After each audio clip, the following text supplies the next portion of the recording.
கர்த்தருக்கு நன்றி செலுத்துகிறேன். கர்த்தருடைய ஆவியானவர் எங்குண்டோ அந்த இடத்திலே சமாதானம் உண்டு என்ற வேதத்திலே நாங்கள் பார்க்கிறோம். அதன் பிரகாரம் இந்த நாளிலே கர்த்தர் தாமே நம்ம எல்லா விதத்திலும் எல்லாவுமா இருந்து கர்த்தர் நம்மை நடத்தியிருக்கிறார். கர்த்தருடைய வார்த்தை நமக்கு உண்டாகும்படியாய் ஒரு விசை கண்களை மூடி நாங்கள் ஜெபிப்போம். கர்த்தருடைய ஆவியானவர் நம்மோடு கூட பேசுவாராக.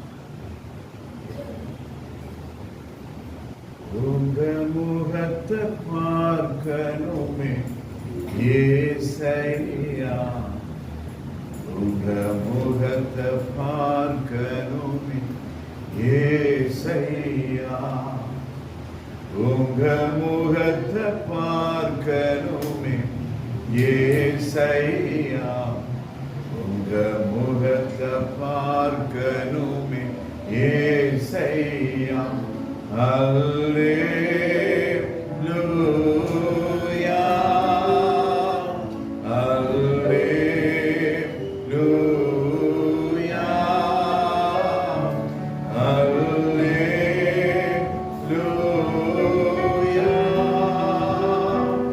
hallelujah.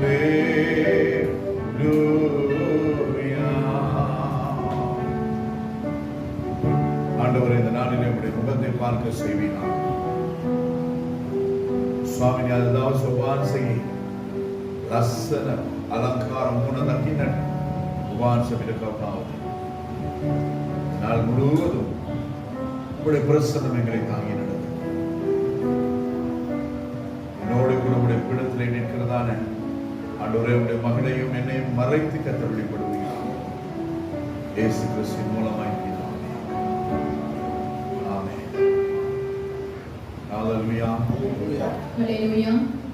ஆராதனைக்கு பின்பதாக நிதுஷிகாவுக்காகவும் நம்முடைய குடிமணிக்கு அம்மாவுக்காய் நாங்கள் ஜெபிப்போம். அவர்கள் ரெண்டு பேருக்கும் இந்த வாரத்தில் பிறந்த நாள் உண்டு.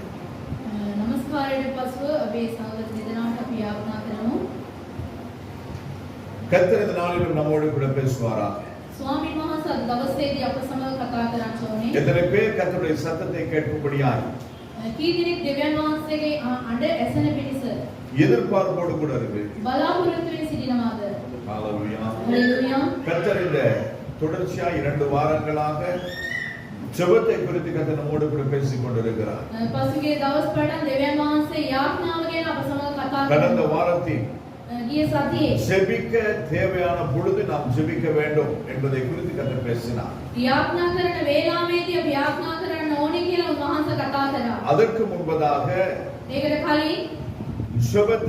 ஜெபிக்கும் பொழுது என்ன நடக்கும், ஜெபத்தின் வல்லமை குறித்து கர்த்தர் நம்மோடு கூட பேசினார்.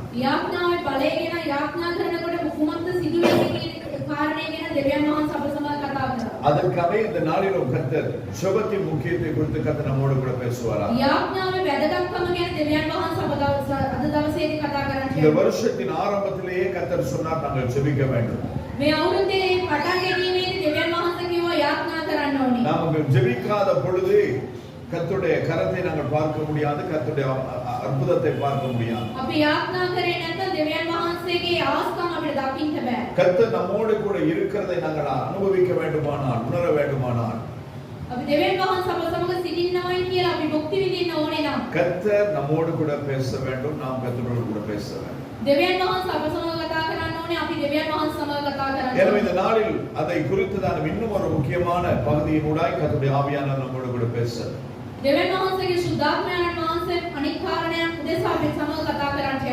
வருகிற வாரத்திலே ஆண்டவரே, நம்முடைய பிள்ளைகளுக்கு எதை பேசட்டும், புதிய மாதமாய் இருக்கிறதே என்று சொல்லி கேட்ட பொழுது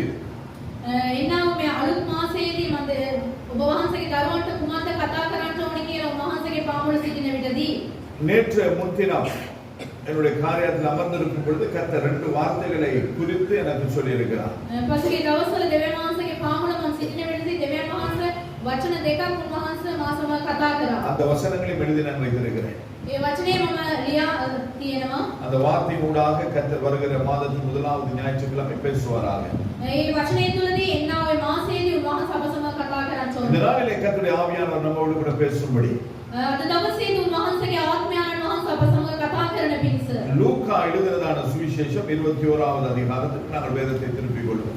ලූක් පොතේදී 21 பரீட்சை 21 වන පරිච්ඡේදය 33 தொடங்கி 36வது வசனம் வரை. 33 පටන් 36 වෙනකම්. லூக்கா 21 33 தொடங்கி 36 வரை. ලූක් 21 33 සිට 36 දක්වා. வானமும் பூமியும் ஒளிந்து போகும், என் வார்த்தைகளோ ஒளிந்து போவதில்லை. உங்கள் இருதயங்கள் பெருந்திண்டியினாலும் வெறியினாலும் லௌகீக கவலைகளினாலும் பாரமடையாத படிக்கும். உங்களை நீங்கள் நினையாத நேரத்தில் அந்த நாள் உங்கள் மேல் வராத படிக்கும் எச்சரிக்கையாயிருங்கள். பூமி எங்கும் குடியிருக்கிற அனைவர் மேலும் இது ஒரு கண்ணியை போல வரும். ஆகையால் இனி சம்பவிக்க போகிற இவைகளுக்கெல்லாம் நீங்கள் தப்பி மனுஷகுமாரனுக்கு முன்பதாக நிற்க பாத்திரவான்களாய் எண்ணப்படும்படிக்கு எப்பொழுதும் ஜெபம் பண்ணி விழித்திருங்கள் என்றார். ආසත් පොළවත් පහව යන්නේය. නමුත් මාගේ වචනේ පහව නොවන්නේය. ඒ දවස මලපතක් මෙන් අදීසියේ නුඹලා කෙරේ නොපිනෙන පිණිස අධික කෑමෙන්ද බීමක් කමෙන්ද මේ ජීවිතයේ වෙහෙසෙන්ද නුඹලාගේ සිත් බර නොවන හැටියට බලා ගනිලා. මක් නිසාද ඒක මුළු පොළ තලයේ පිට වසන්නා වූ සියල්ලන් කෙරෙහි එසේ පැමිණෙන්නේය. හැබැවින් ඒ සිදුවන සියල්ලෙන් ජයගෙන ගැලවෙන පිණිසද මනුෂ්‍ය පුත්‍රයා ඉදිරියෙහි සිටින පිණිසද කන්නලව් කරමින් සෑම කාලයේදී අවදිව ඉඳපල්ලයි කීසේක. இந்த வேத பகுதி உங்களுக்கு புரிஞ்சுதா? මේ බයිබල් කොටස ඔයගොල්ලන්ට තේරුණාද? புரிஞ்சுதா இல்லையா? තේරුණාද නැද්ද? கர்த்தர் இலகுவாய் எழுதி வைத்திருக்கிறார். දෙවියන් වහන්සේ පැහැදිලිවම ලේසියට උන්වහන්සේ ලියා තියෙනවා. முதலாவது நாம் தெரிந்து கொள்ள வேண்டியதான காரியம், පළමුවෙන්ම අපි දැනගෙන යුතු කාර්යය. வானமும் பூமியும் ஒளிந்து போகும், අහස පොළව පහව යනවා. கர்த்தருடைய வார்த்தைகள் ஒளிந்து போவதில்லை. දෙවියන් වහන්සේගේ වචනේ කවදාවත් පානව என் ஆண்டவராகிய இயேசு கிறிஸ்து தன்னுடைய ஆவியானவரை கொண்டு பிதாவாகிய தேவன் அருளி செய்ததான இந்த வேதம் ஒரு நாளும் ஒளிந்து போகாது. දෙවියන් වහන්සේ සුදාත්මයන් වහන්සේ පියාණන් වහන්සේ දුන්නා වූ මේ වචනේ කවදාවත් පහව නොවෙන්නේ. இந்த வேதத்திலே நடந்த சம்பவங்கள் உண்டு, මේ බයිබලයේ සිදු වූ දේවල් තියෙනවා. இப்பொழுது நடந்து கொண்டிருக்கிறதான காரியங்கள் உண்டு, මේ වර්තමාන කාලයේදී සිදු වෙන කාර්ය இனிமேல் තියෙනවා. நடக்க போகிறதான காரியங்கள் உண்டு. මේ තවත් සිදු වෙන්නා වූ කාර්ය තියෙනවා. எல்லாம் முடிந்தாலும் සියලු දේ උනත් இந்த வார்த்தையிலே சொல்லப்பட்டதான காரியங்கள் ஒன்றாயினும் நிறைவேறாதபடிக்கு இந்த பூமியானது நிற்கிறகமாகாது. මේ වචනේ කියා තියෙන දේවල් සිදු වෙන්නේ නැතුව මේ පොළව නවතින්නේ නැහැ. 34வது வசனத்திலே நாம் பார்க்கிறோம், 34 වන පදයේ අපි බලනවා உங்கள் இருதயங்கள் ඔබේ සිත பெருந்திண்டியினாலும் අධික කෑමෙන්ද வெறியினாலும் බීමක් කමෙන්ද லௌகீக கவலைகளினாலும் මේ ලෝකයේ දේවල් වලින්ද பாரமடையாத படிக்கும் ඒ බර නොවී සිටින පිණිස நீங்கள் நினையாத நேரத்தில் அந்த நாள் உங்கள் மேல் வராத படிக்கும் எச்சரிக்கையாயிருங்கள். නුඹලා බලා සිටින වේලාවේදී ඒ දවස නොපෙවෙන පිණිස බලා සිටින්න. உங்கள் எத்தனை இருதயம் இருக்கு? ඔයගොල්ලන්ට හදවත් කීයක් තියෙනවද? இருதயம் எத்தனை? හදවත් කීයක් තියෙනවද? ஒரு இருதயம் 4 பகுதிகளாய் வேலை செய்கிறது. හදවත එකයි කොටස් 4ක් තියෙනවා. படிச்சிருக்கீங்களா? எனக்கு படிக்கிறதுக்கு எனக்கு டைம் கிடையாது. ඒක කියලා දෙන්න මට වෙලා இல்லைன்னா அந்த செய்தி முடிக்கவே எனக்கு 1 மணி நேரம் பத்தாது. මේ දේශනාව විතරයි මට ඉවර කරන්න. நீங்க படிக்கும் பொழுது அந்த ரத்தம் அந்த மேல் பகுதியினுடைய வந்து கீழே போய் சுத்திகரிக்கப்பட்டு மறுபடியும் வெளியிலே வருகிறது நாங்கள் பார்க்கிறோம். ලේවිලා උදෙකලා ගමන් කරලා ඒ සුද්ධ அதனால ஆண்டவர் வேதத்தில் எழுதி வைத்திருக்கிறார், உங்கள் இருதயங்கள் ඒක තමයි දෙවියන් වහන්සේගේ වචනේ කියනවා නුඹලාගේ සිත பெருந்திண்டியினாலும். අධික කෑමෙන් இந்த நாட்கள் எல்லாருக்கும் சாப்பாடு ஒரு பிரச்சனை ஆயிடுச்சு. මේ කාලේදී කෑම ඇවිල්ලා ලොකු ප්‍රශ්නයක් වෙලා තියෙනවා. ராத்திரி படுக்கும் பொழுது யோசனை படுக்கிறது, காலையில என்ன சமைக்கிறது? කල්පනා කර කර නිදා ගන්න මොකද්ද උයන්නේ කියලා. காலையில சமைக்கும் போதே யோசிக்கிறது நாளைக்கு என்ன சமைக்கிறது. උදේ වෙනකොටම කල්පනා කරනවා දවල්ට මොනවද අදාළ. பகல் சமைச்சு சாப்பிட கூட முடியல, ராத்திரிக்கு என்ன சமைக்கிறது. දවල් කාලා ඉවර වෙන්නේ නැහැ රාත්‍රියට මොනවද කරන්නේ. இடப்பட்ட நேரம் 10 மணிக்கு 3 மணிக்கு என்னத்தை கொட்டிக்கிறது. 10ට 3ට මොකද අලා ගන්න බඩට. இப்படியே நாங்க சாப்பாடை பத்தி யோசிச்சே நம்முடைய ஆயுசு நாள்ல அரைவாசி முடிஞ்சு போச்சு. කෑම ගැන සිත සිත අපගේ ආයුෂ ඉවර වෙලාම යනවා. காலைல என்ன சாப்பிடுறது, மத்தியானம் என்ன சாப்பிடுறது, நைட்டுக்கு என்ன சாப்பிடுறது, மறுபடியும் காலைல என்ன சாப்பிடுறது, இதே தான் நம்ம ரூட்டின். උදෑසන දවල් රාත්‍රියේ ඊට පස්සේ උදේට මොනවද කන්නේ කියලා මේක තමයි. சாப்பிடுகிறது தவறல்ல. කෑම කණ එක වැරද්දක් නෙමෙයි. இருதயம் பெருந்திண்டினால் நிறைந்திருக்க கூடாது என்று வேதம் தெளிவாய் சொல்லுகிறது. දෙවියන්ගේ වචනේ පැහැදිලිව කියනවා නුඹලාගේ සිත අධික කෑමෙන් පිරී තියෙන්න එපයි කියලා. நம்முடைய தேசத்தில் இருந்ததான ஒரு பழைய ஜனாதிபதி අපේ දේශයේ සිටියා වූ පරණ ජනාධිපති කෙනෙක් ஜே.ஆர். ஜெயவர்தன் அவர்கள் சொன்னதான ஒரு கூற்று உண்டு. ජේ.ආර්. ජයවර්ධන කිව්වා වූ කාර්යයක් තියෙනවා. அவர் இருந்த பொழுது ஆட்சி செய்த பொழுது இல்ல அநேகர் இல்ல. ඒ ඉන්න වෙලාවෙදි කවුරුත් කීප දෙනෙක් නැහැ. அந்த நேரம் நீங்க பிறந்தே இல்ல. ඔයගොල්ලෝ ඉපදිලාවත් නැහැ. அவர் சொன்னார் ஒரு மனுஷன் சாப்பிட வரும் பொழுது அவன் பசியோடு கூட வந்து சாப்பிட்ட பிறகு பசியோடு கூட போடுமா. මිනිහෙක් ඇවිල්ලා කෑම කාන්න එන විටදී බඩගින්නෙන්ම ඇවිල්ලා ආයි යනකොට බඩගින්නෙන්ම යනවා. அதாவது பசியோடு கூட சாப்பிட வர வேண்டும். බඩගින්නෙන්ම කන්න එන්න ඕනේ. பசி இல்லாம சாப்பிட கூடாது. බඩගින්න නැතුව කන්න හොඳ නැහැ. சாப்பிட்டு முடிந்த பிறகும் பசி இருக்கணும். කෑම කාලා ඉවර වුණායින් පස්සේ බඩගින්න තියෙනවා. அதாவது இங்க வரையும் சாப்பிட கூடாது. මෙතනට වෙනකම් කන්න හොඳ නැහැ. இல்லையா? அந்த சாப்பாட்டு அதாவது உணவு கால்வாய்களில் இன்னும் இடம் இருக்கத்தக்கதாய் நீங்கள் சாப்பிட வேண்டும். එතන ඉස්තනක් තියෙන පිණිස අපි කන්න ඕනේ.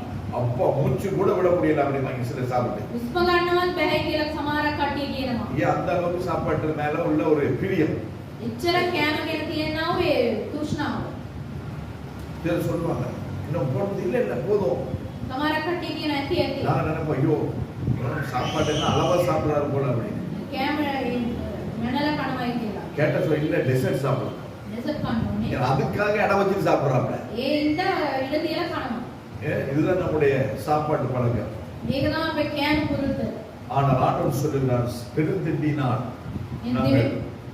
அதற்கு எங்கள் இடத்திலே இடம் கொடுக்க கூடாது. දෙවියන් වහන්සේගේ වචනේ කියන අපේ සිත තුළ අධික කෑමට ඉඩ දෙන්න அடுத்து வெறியினாலும் ඊට පස්සේ බීමක් තමයි.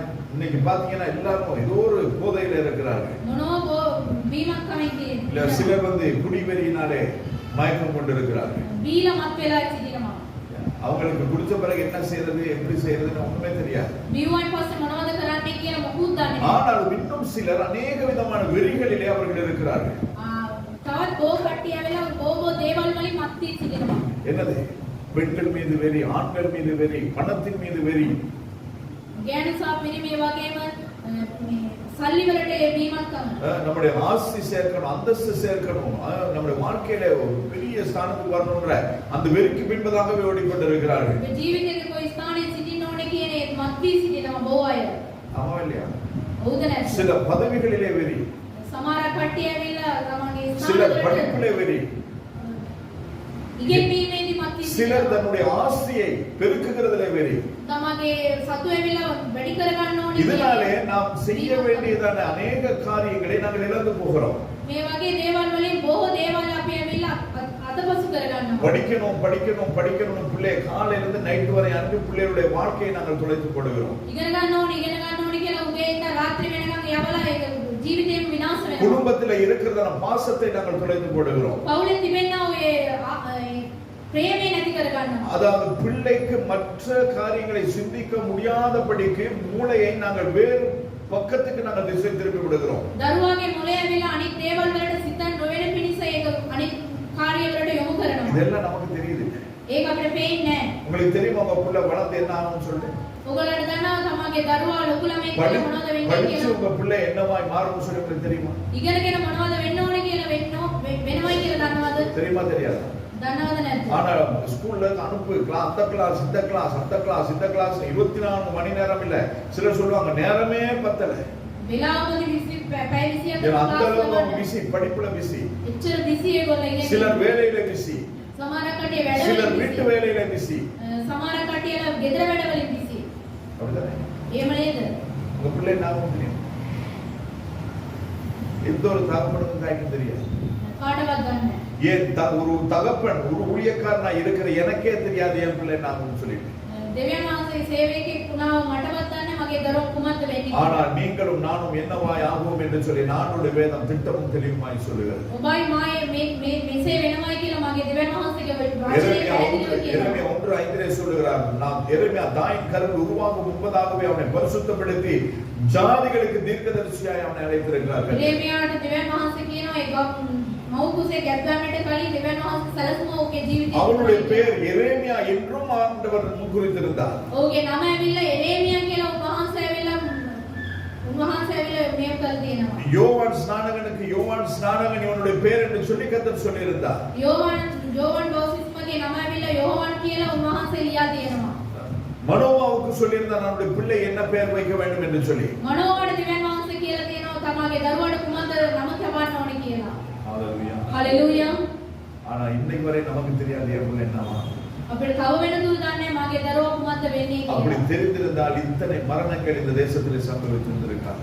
එහෙම ගන්නවන මෙච්චර මරණය අපේ දේශයේදී වෙන්නේ නැහැ. இதோ ஒரு வெறியில இருக்கிறான். මොනෝ දේවල් වලින් මත්ති සිටිනවා. அடுத்தது என்னது லௌகீக கவலைகளினாலும் ලෝක කාර්ය වලින් உலகத்துக்குரிய கவலை මේ ලෝකෙ තිබෙනා වූ எதை உண்போம், මොනවද எதை කන්නේ, குடிப்போம், මොනවද බොන්නේ, எப்படி சம்பாதிப்போம், කොහොමද අම්බ எப்படி කරන්නේ, வீடு கட்டுவோம், කොහොමද எப்படி ගෙයක් வாகனம் வாங்குவோம், කොහොමද எப்படி වාහනයක් என்னுடைய ගන්නේ, பிள்ளைகளுடைய எதிர்காலத்தை திருமண வாழ்க்கையை நான் அமைத்துக் கொடுப்பேன். මගේ දරුවාගේ විවාහ කාර්යය කොහොමද මම කෙසේද කරන්නේ. எனக்கு வியாதி வருத்தம் வந்துட்டா என்ன பின் அதாவது என்னுடைய அந்த வயதில் என்னை பார்க்கிறதற்கு எனக்கு ஏதாவது வேண்டுமே. මම මහල් කාලයේදී මට මොකක් කරේ උනායි පස්සේ මාව කවුද බලන්නේ. இப்படி உலக காரியங்களினாலே நம்முடைய சிந்தையானது அப்படி நிரம்பி இருக்கிறது. මේ ලෞකික දේවල් වලින් අපගේ සිත පිරී තිබෙනවා. ඔව්ද නැද්ද? மாசம் முடியறதுக்கு முன்னாடி பட்ஜெட் போடணும். මාසෙ ඉවර වෙන්න කලින් බජට් එක දාලා ඉවරයි. சம்பளம் வாரத்துக்கு முதல்ல பட்ஜெட் போடணும். පඩි එන්න කලින් බජට් එක දාලා சம்பளம் வந்த ඉවරයි. பிறகு பட்ஜெட் போடணும். පඩි ආවන් පස්සෙත් බජට් එක දාලා. சம்பளம் முடிஞ்ச பிறகு பட்ஜெட் போடணும். පඩි ඉවර වුණාන් පස්සෙත් බජට් එක. அடுத்த 10 நாளைக்கு எவங்கிட்ட போய் நிக்கிறது, ඊට පස්සේ දවස් 10න් කොයි කාලකද කියලා யாருக்கு போய் கதை சொல்றது, කාට ගිහිල්ලාද කතාන්දර කියන්නේ. இந்த இதுதான் நம்முடைய கவலை. මේක තමයි අපේ දුක. ஆண்டவர் சொல்லுகிறார், இதை குறித்து கவலைப்படாத. දෙවියන් වහන්සේ කියනවා මේ ගැන සිතලා දුක් වෙන්නේ. யாராவது கவலைப்படாமல் இருக்கிறார்? කවුරුනේ දුක් වෙන්නේ නැතුව ඉන්නවද? ஏன் பேசுகிற நான் கூட கவலைப்படுகிறது. කතා කරන මමත් මම දුක් වෙනවා. ஆனால் ஆண்டவரை குறித்த அந்த சிந்தனை அடுத்த கணம் வரும் பொழுது எல்லாவற்றையும் மறந்து போகும். දෙවියන් වහන්සේ කියන ඒ සිත යන විටදී සියලු දේ නැති වී යනවා. ஏனென்றால் ஆண்டுடைய வேதம் திட்டமும் தெரியுமாய் சொல்லுகிறது. දෙවියන් වහන්සේගේ වචනේ පැහැදිලිව කියනවා. நாளை தினத்தை குறித்து கவலைப்படாத. හෙට දින ගැන කල්පනා කරලා දුක් වෙන්න இந்த එපා. நாளுக்குரிய பாடி நிறைவு போகும். අද දවස ගැන අද දවසේ ඒක සැහැයි. நாளைக்கு நம்முடைய கருத்திலே கிடையாது. හෙට දවස අපේ දැහැතේ නෙමෙයි තිබෙන්නේ. ஒரு இலங்கை தேசம் ஒரு கணக்கெடுப்பு கொடுத்திருக்கிறது. මේ ලංකා දේශය ඇවිල්ලා ගණන් දීමක් දීලා තියෙනවා. 2025வது வருஷம் ஜனவரி மாதம் தொடங்கி 22வது தேதி பிப்ரவரி மாதம் வரைக்கும் ජනවාරි මේ අවුරුදු 2025 පටන් ගන්න අරගෙන මේ 22 22 பேர் சுட்டு கொலைப்பட்டு செய்யப்பட்டிருக்கிறார்கள். 22 දෙන්නෙක් ඇවිල්ලා වෙඩි තියලා මරලා இது அரசாங்கத்துக்கு தெரிந்த கணக்கு. මේක රජයට දන්නා මේ ගණන්. அந்த 22 பேரிலே 17 பேர் சுட்டு கொலை செய்யப்பட்டிருக்கிறார்கள். මේ 22 17 දෙනෙක් ඇවිල්ලා වෙඩි තියලා මරලා 5 பேரை தூக்கி போட்டு கொலை செய்திருக்கிறார்கள் அரசாங்கம். எல்லලා මරලා තියෙනවා. அதாவது अनेகரை அவர்கள் கைது செய்திருக்கிறார்கள். බොහෝ දෙනෙක්ම ඇවිල්ලා අත්අඩංගුවට අරන් அந்த තියෙනවා. கைது செய்யப்பட்டவர்களிலே මේ අත්අඩංගුවට ගත්තු කට්ටියගේ 2 போலீஸ், දෙන්නෙක් පොලිසියේ, ஒரு ஆர்மி, එක්කෙනෙක් හමුදාවේ, ஒரு ஏர் ஃபோர்ஸ், අනිත් එක්කෙනා ආවෝස් එකේ, இன்னும் பேர் 7 பேர் ஆர்மியில இருந்து பாய்ந்து போனவர்கள். හත් දෙනෙක් හමුදාවෙන් මේ ඒගොල්ලන් ඇවිල්ලා පැනලා ගිහින් තියෙනවා. இது எப்படி நான் தைரியமா சொல்றேன்னு சொன்னா இது வந்து அதாவது அரசாங்கம் வெளியிட்ட கணக்கு. මේ රජය ඇවිල්ලා දුන්නා මේ කාර්යය එක. இதெல்லாம் இந்த 2 மாசம் இந்த 2 மாசம் முடியல அதுக்குள்ள நடந்த காரியங்கள். මාස දෙක ඉවර වුණේ නේ ඒ තුලින් සිදුනා වූ මේ இதற்கு දේවල්. எத்தனை மரணங்கள். මේ තුලින් මරණය කීයද? குளிக்க போய் செத்துருக்கிறாங்க, නාන්න කියලා මැරලා තියෙනවා. கொலை செய்திருக்கிறாங்க, මරලා තියෙනවා. அடுத்தது என்னது ஆக்சிடென்ட்ல செத்துருக்கிறாங்க. ඇක්සිඩන්ට් එකේ මැරලා තියෙනවා. இது எல்லாம் இந்த பூமியிலே அதாவது இலங்கை தேசத்திலும் நடக்கிறது, உலக நாடுகளிலும் நடந்து கொண்டிருக்கிறது. මේ ලංකාවේ සිදුවෙනවා, මේ ලෝකයේ සිදුවෙනවා, මේ இவர்களிலே மரித்தவர்கள் இயேசு கிறிஸ்துவை சொந்த இரட்சகரால் ஏற்றுக்கொண்டு மரித்திருப்பார்களானால் அவர்களுக்கு ஒரு நம்பிக்கை உண்டு, அவர்களுக்கு ஒரு எதிர்பார்ப்பு உண்டு. මේ මැරෙන කට්ටිය කියලා දෙවියන් වහන්සේව දැනගෙන සිටියාද කියලා දන්නේ. නමුත් ඒ මැරලා තියුණාති ඒගොල්ලන් ස්වර්ග රාජ්‍යයට. அப்படி இல்லாதவர்களுடைய நிலைமை என்னமாயிருக்கும்? ඒවනි නැති කට්ටියට මොනවද වෙන්නේ? ஆனால் இன்று ரட்சிக்கப்பட்ட நாம் கூட இந்த நிலையிலே தான் இருக்கிறோம். ගැලවීම ලැබුවා අපිත් මේ කාලය තමයි සිටින්නේ. ஏனென்றால் ஆண்டவருடைய வேதம் திட்டமும் தெளிவுமாய் சொல்லுகிறது, දෙවියන් වහන්සේගේ වචනේ පැහැදිලිව කියනවා தன் ரட்சிப்பை கடைசி வரையிலும் காத்துக் கொள்ளுகிறவன் தான் ரட்சிக்கப்பட முடியும். තමාගේ ගැලවීම අන්තිම වෙනකන් සංගවාගෙන அதாவது ஆண்டவராய் இயேசு கிறிஸ்து வெளிப்படும் பொழுது அவருக்கு முன்பதாய் யார் தகுதி உள்ளவர்களாய் நிற்கிறார்களோ அவர்கள் தான் ரட்சிக்கப்பட்டவர்கள். දෙවියන් වහන්සේ රජෙක් මේ එන විටදී කවුරු කවුද ගැලවීම ආරක්ෂා කරගන්නේ ඒගොල්ලන් තමයි ගැලවීම ලැබෙන්නේ. அதனால தான் இந்த வசனத்தின் அடுத்த பகுதி சொல்லுகிறது, ඒක වචනේ කියනවා நீங்கள் நினையாத நேரத்தில் அந்த நாள் உங்கள் மேல் வராதபடிக்கு எச்சரிக்கையாயிருங்க. එවැනි දවස් ඔයගොල්ලන් පිට එන්නට කලින් ඔයගොල්ලන් ඇවිල්ලා ප්‍රවේශ වෙන්න ඉන්න. ஆண்டவருடைய வருகை மிகவும் சீக்கிரமா இருக்கிறது. දෙවියන් වහන්සේගේ වචනය ඉතා ළඟම තිබෙනවා. உன்வாசிக்கியமா උන්වහන්සේගේ ඊම ඇවිල්ලා ඉතා ළඟම තිබෙනවා. எத்தனை பேர் எதிர்பார்த்து කී දෙනෙක් ඇවිල්ලා බලාපොරොත්තු වෙ සිටිනවාද? எதிர்பார்த்துட்டு இருந்தீங்கன்னா அதுக்கு என்ன செய்வீங்க? බලාපොරොත්තු වෙ සිටිනවා නම් මොනවද කරන්නේ ඒකට? என்ன செய்வீங்க? මොනවද කරන්නේ? ஜெபம் பண்ணா நீங்க பரலோகம் போக மாட்டீங்க. යාඥා කරොත් ස්වර්ගයට යන්න බෑ. உங்க ஜெபம் எதுக்கு? ඔයගොල්ලන්ගේ යාඥාව කොහොමද? உங்க ஜெபத்தினாலே ஆண்டவர் உயிர் வாழ்ந்துட்டு இருக்காரு. ඔයගොල්ලන්ගේ යාඥාවෙන්ද දෙවියන් වහන්සේ உங்க ජීවත් ஜெபத்தினாலே ஆண்டவருடைய அரிசி வெந்துட்டு இருக்குது. අපගේ යාඥාව නිසා දෙවියන් உங்க වහන්සේගේ ஜெபம் கர்த்தருக்கு தேவையில்லை. දෙවියන් වහන්සේට අපගේ என் යාඥාව ஆண்டவருடைய வேதம் சொல்லுது, வேதத்தை கேளாதபடி ஜெபிக்கிறவனுடைய ஜெபம் எனக்கு அருவருப்பானது என்று சொல்லி. දෙවියන් වහන්සේගේ වචනේ කියනවා මගේ වචනයට විරුද්ධව තිබෙනා ඔය යාඥාව මට පිළිකුලක් කියලා. நீங்க உபவாசம் பண்ணி ஜெபிக்கலாம், අපි ඇවිල්ලා නිරාරව යාඥා உருண்டுருண்டு කරනවා. ஜெபிக்கலாம், අපි ඇවිල්ලා වැටි වැටි යාඥා කරනවා. தலைகீழா நின்று கூட ஜெபிக்கலாம். අපි ඔළුව බිම තියාගෙන යාඥා பிரயோஜனம் කරනවා. கிடையாது.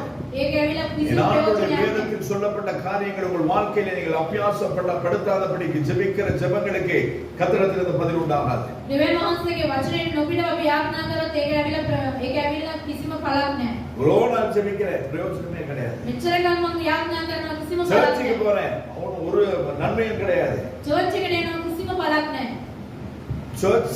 சர்ச்சை குற்றம் சொல்றதுக்கு உனக்கு யாருக்கும் அதிகாரம் கிடையாது. චර්ච් එකට විරුද්ධව කතා කරන්න කාටවත් මේ වෙකක් නැහැ. என்னதான் ஜெபம் பண்ணாலும் அவர் என்ன பண்ண இருக்காரு இது வரைக்கும் எனக்கு. කොච්චර යාඥා කරත් මොනවද කරලා තියෙන්නේ? உனக்கு ஜீவனையே கொடுத்திருக்கிறார். ඔබ උදෙසා ජීවිතේම දීලා இதுக்கு තියෙනවා. மேல உனக்கு வேற என்ன பண்ணணும்? මේකට වැඩිය කුමක්ද දෙන්න ඕනේ? ஜீவனையே கொடுத்து உன்னை ரட்சித்த ஆண்டவருக்கு நீ என்ன செய்திருக்கிறாய்? ජීවිතේම දීලා ඔබ ගැලවගත්තව දෙවියන් වහන්සේ අපි කුමක්ද කරලා என்ன තියෙන්නේ? பண்ணிருக்கீங்க? லிஸ்ட் பண்ணுங்க.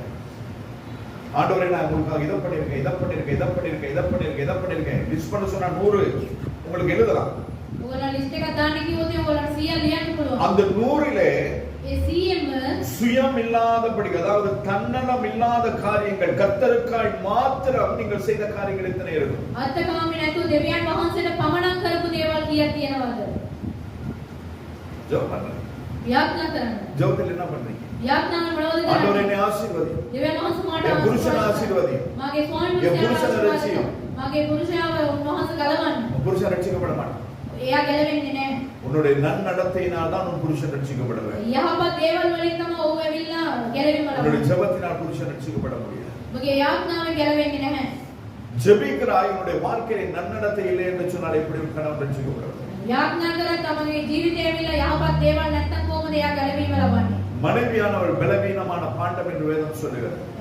ස්ත්‍රිය ඇවිල්ලා බලහීන වූ පාත්‍රයක් அந்த பலவீனமான பாண்டத்தை பலப்படுத்தி பாதுகாக்கும்படியாக தான் புருஷன் கொடுக்கப்பட்டிருக்கிறார். ඒ බලහීන වූ ඒ පාත්‍රය ඇවිල්ලා බලවත් කරන පිණිස තමයි පුරුෂයාව දීලා நீ තියෙන්නේ. அப்படி நீ இப்படி நீ எதுக்கும் உதவாதவ, நீ லாய்க்கில்லாதவ அப்படின்னு சொன்னா அவன் எப்படி ரட்சிக்கப்பட முடியும்? ඒ ඔයාට මොනවත් කරන්න බැයි කියනකොට කොහොමද ගැලවීම ලබන්නේ? அந்த கனவீனமான பாத்திரத்தை கனப்படுத்துகிறதுனால அந்த பாத்திரத்தை ரட்சிப்புக்கு நேராக நடத்த முடியும். ඒ බලහීන වූ ඒ පාත්‍රය ඇවිල්ලා ඒ බලවත් කරනකොටදී ඒ ගැලවීම දෙසා යවන්න පුළුවන්. செய்யறோமா? කරනවද? இதெல்லாம் செய்யாதபடிக்கு நான் ஆண்டவரை குற்றப்படுத்துகிறேன். මේ මොකුත් කරන්නේ නැතුව දෙවියන් වහන්සේට අපි දොස් කියනවා. ஜெபம் பண்றேன், ஒண்ணும் நடக்குது. යාඥා කරන මොකුත් සිදු වෙන්නේ නැහැ. சுயநலமற்ற தன்னலமற்ற ஜெபம் உங்களுடைய வாழ்க்கையில இருக்குது. අත්තකාමී යාඥාවක් ඔබලා ජීවිතේ තියෙනවද? தன்னலமற்ற எதிர்பார்ப்பற்ற கிரியைகள் உங்கள் வாழ்க்கையில இருக்கிறதா? මුකුත් බලාපොරොත්තු වෙන්නේ නැති යාඥාවද ජීවිතේ අපේ ජීවිතේ තියෙනවද? ஆண்டவராகிய இயேசு கிறிஸ்து நான் நல்லவனாய் இருக்கும் பொழுது எனக்காய் மரிக்கவில்லை. දෙවියන් යේසුස් වහන්සේ අපි යහපත්ව සිටිනකොට උන්වහන්සේ நான் මැරුණේ. பாவியா இருக்கும் பொழுது என்னை தேடி வந்து எனக்காய் ஜீவன் கொடுத்தவர். අම්මා අපි ඇවිල්ලා පාපයෙන් සිටින මේ විටදී උන්වහන්සේ අපව සොයාගෙන ඇවිල්ලා උන්වහන්සේගේ ජීවිතේ அந்த පූජා தேவன் කරා. நான் என்ன செய்தேன்? උන්වහන්සේ උදෙසා අපි මොනවද කරලා තිබෙන්නේ? என்ன செய்தேன்? මොනවද කරලා තියෙන්නේ? அதனால ஆண்டவர் சொல்றார், அந்த நீங்கள் நினையாத நேரத்தில் அந்த நாள் உங்கள் மேல் வராதபடிக்கு எச்சரிக்கையா இருக்கும். ඒ ඔයගොල්ලෝ සිතන්නේ නැති මේ වේලාවේදී ඒ කාලේ එන්නේ තේ කොහොම ඔයගොල්ලෝ ඇවිල්ලා බලාපොරොත්තු වෙ සිටින්න.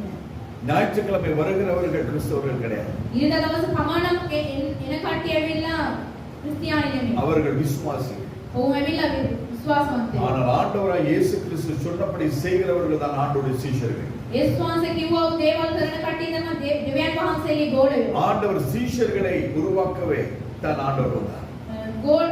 ගෝලය බිහි කරන්න තමයි වහන්සේ ආවේ. ராத்திரி முழுக்க ஆண்டவர் ஜெபம் பண்ணிட்டு ஆண்டவர் வந்து 12 பேரை தன்னோடு கூட இருக்கும்படியா சீஷர்களாய் தெரிந்து கொண்டார். ඒ රාත්‍රී මුළුල්ලේ වහන්සේ යාඥා කළා ඒ 12 දෙනා උන්වහන්සේ සමග සිටින්න ඕනේ කියලා උන්වහන්සේ திரளான ஜனங்கள் அவருடைய வார்த்தைகளை கேட்க அவர் முன்பதாக இருந்தார்கள். බොහෝ ජනතාව උන් ඉදිරියේ ඉන්නකොට அந்த திரளான ஜனங்களுக்கு மத்தியிலே ඒ බොහෝ ජනතාව මැදියේ ராத்திரி முழுக்க பிதாவினிடத்திலே இருந்து வந்து ඒ රාත්‍රී මුළුල්ලේ පියාණන් වහන්සේ සමග இருக்கிறதான அந்த அத்தனை ஆயிரம் ஜனங்களுக்குள்ளே 12 பேரை போய் தேடி பிடித்து அவர்களை அழைத்து நீ என்னோடு கூட இருக்க வேண்டும் என்று அவர் தேர்ந்தெடுத்தார். ඒ සිටියාවේ ජනතාව මැදියේ 12 දෙනෙක් උන්වහන්සේ සමග සිටින්න ඕනේ කියලා ඒ වගේ කට්ටිය තෝරාගත්තා. 2,30,00,000 ஜனங்கள் இலங்கை தேசத்திலே කෝටි 2යි ලක්ෂ 30ක් මේ ලංකාවේ அன்னலமாக අපි හිතන විදියට அந்த ஜனங்களுக்குள்ளே ඒ ජනතාව මැදියේ எத்தனை பேரை கர்த்தர் தனக்கு என்று சொல்லி தேர்ந்தெடுத்திருக்கிறார். කී දෙනෙක්ව දෙවියන් වහන්සේ උන්වහන්සේට ඕනේ කියලා තෝරාගෙන තිබෙනවද? நம்முடைய சபையில இவ்வளவு பேர்.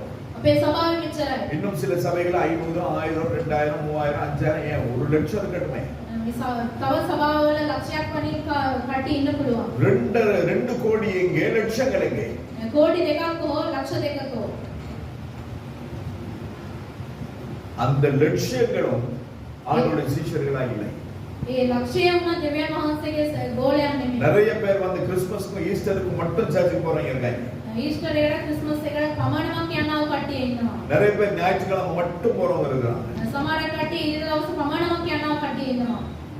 இதெல்லாம் கர்த்தர் இது கடமைக்கு கர்த்தரை தேடுகிறவர்கள். ඒගොල්ලන්ගේ කාර්යයට පමණක් දෙවියන් වහන්සේ වෙන කට්ටිය. அதை தவிர்த்து எத்தனை பேர் எத்தனை காரியங்களுக்கு நாங்கள் தேவனுடைய காரியங்களுக்கு நாங்கள் நேரத்தை செலவழிக்கிறோம். ඊට පස්සේ ඇවිල්ලා අපි දෙවියන් වහන්සේගේ දේවල් වලට අපි කොහොමද වේලාව දෙන්නේ? பலவீனப்பட்டிருக்கிறோம். බැලීනකම් වෙලා තියෙනවා. 7 பிள்ளைகளுக்கு சமைச்சு கொடுக்காம இருக்கிறீங்களா? නැකිట్లా ළමයින්ට ඇවිල්ලා උයලා දෙන්නේ නැතුව ඉන්නවද? அனத்தி குளிர் காய்ச்சல் කොහොමරි කෙඳිරි ගාලා அனத்தி முக்காடு போட்டுக்கிட்டு பிள்ளைக்கு தலைவாரி பேக மாட்டி சாப்பாடு கொடுத்து ஸ்கூல் கிளம்பிடும். කොණ්ඩේ පීරලා බෑග් එකේ එල්ල කොහොමරි යවනවා ස්කෝල්. அதுக்கு மேல போத்திட்டு படுக்கிறது. ඊට පස්සේ නිදිය ගන්න. ஐயோ 12 மணிக்கு என் புள்ள வந்துருமே. 12ට එනවනේ මම. ஐயோ 1:30 மணிக்கு என் புருஷன் வந்துருவானே. අයියෝ මගේ පුරුෂ මාත්‍ය එනවනේ. அனத்தி அனத்தி நீங்க சமைச்சு வைக்கல.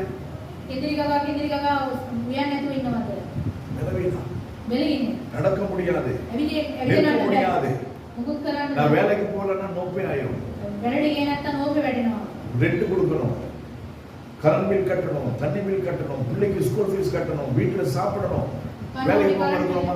වැඩ කරන්න නැතුව ඉන්නවද අපි?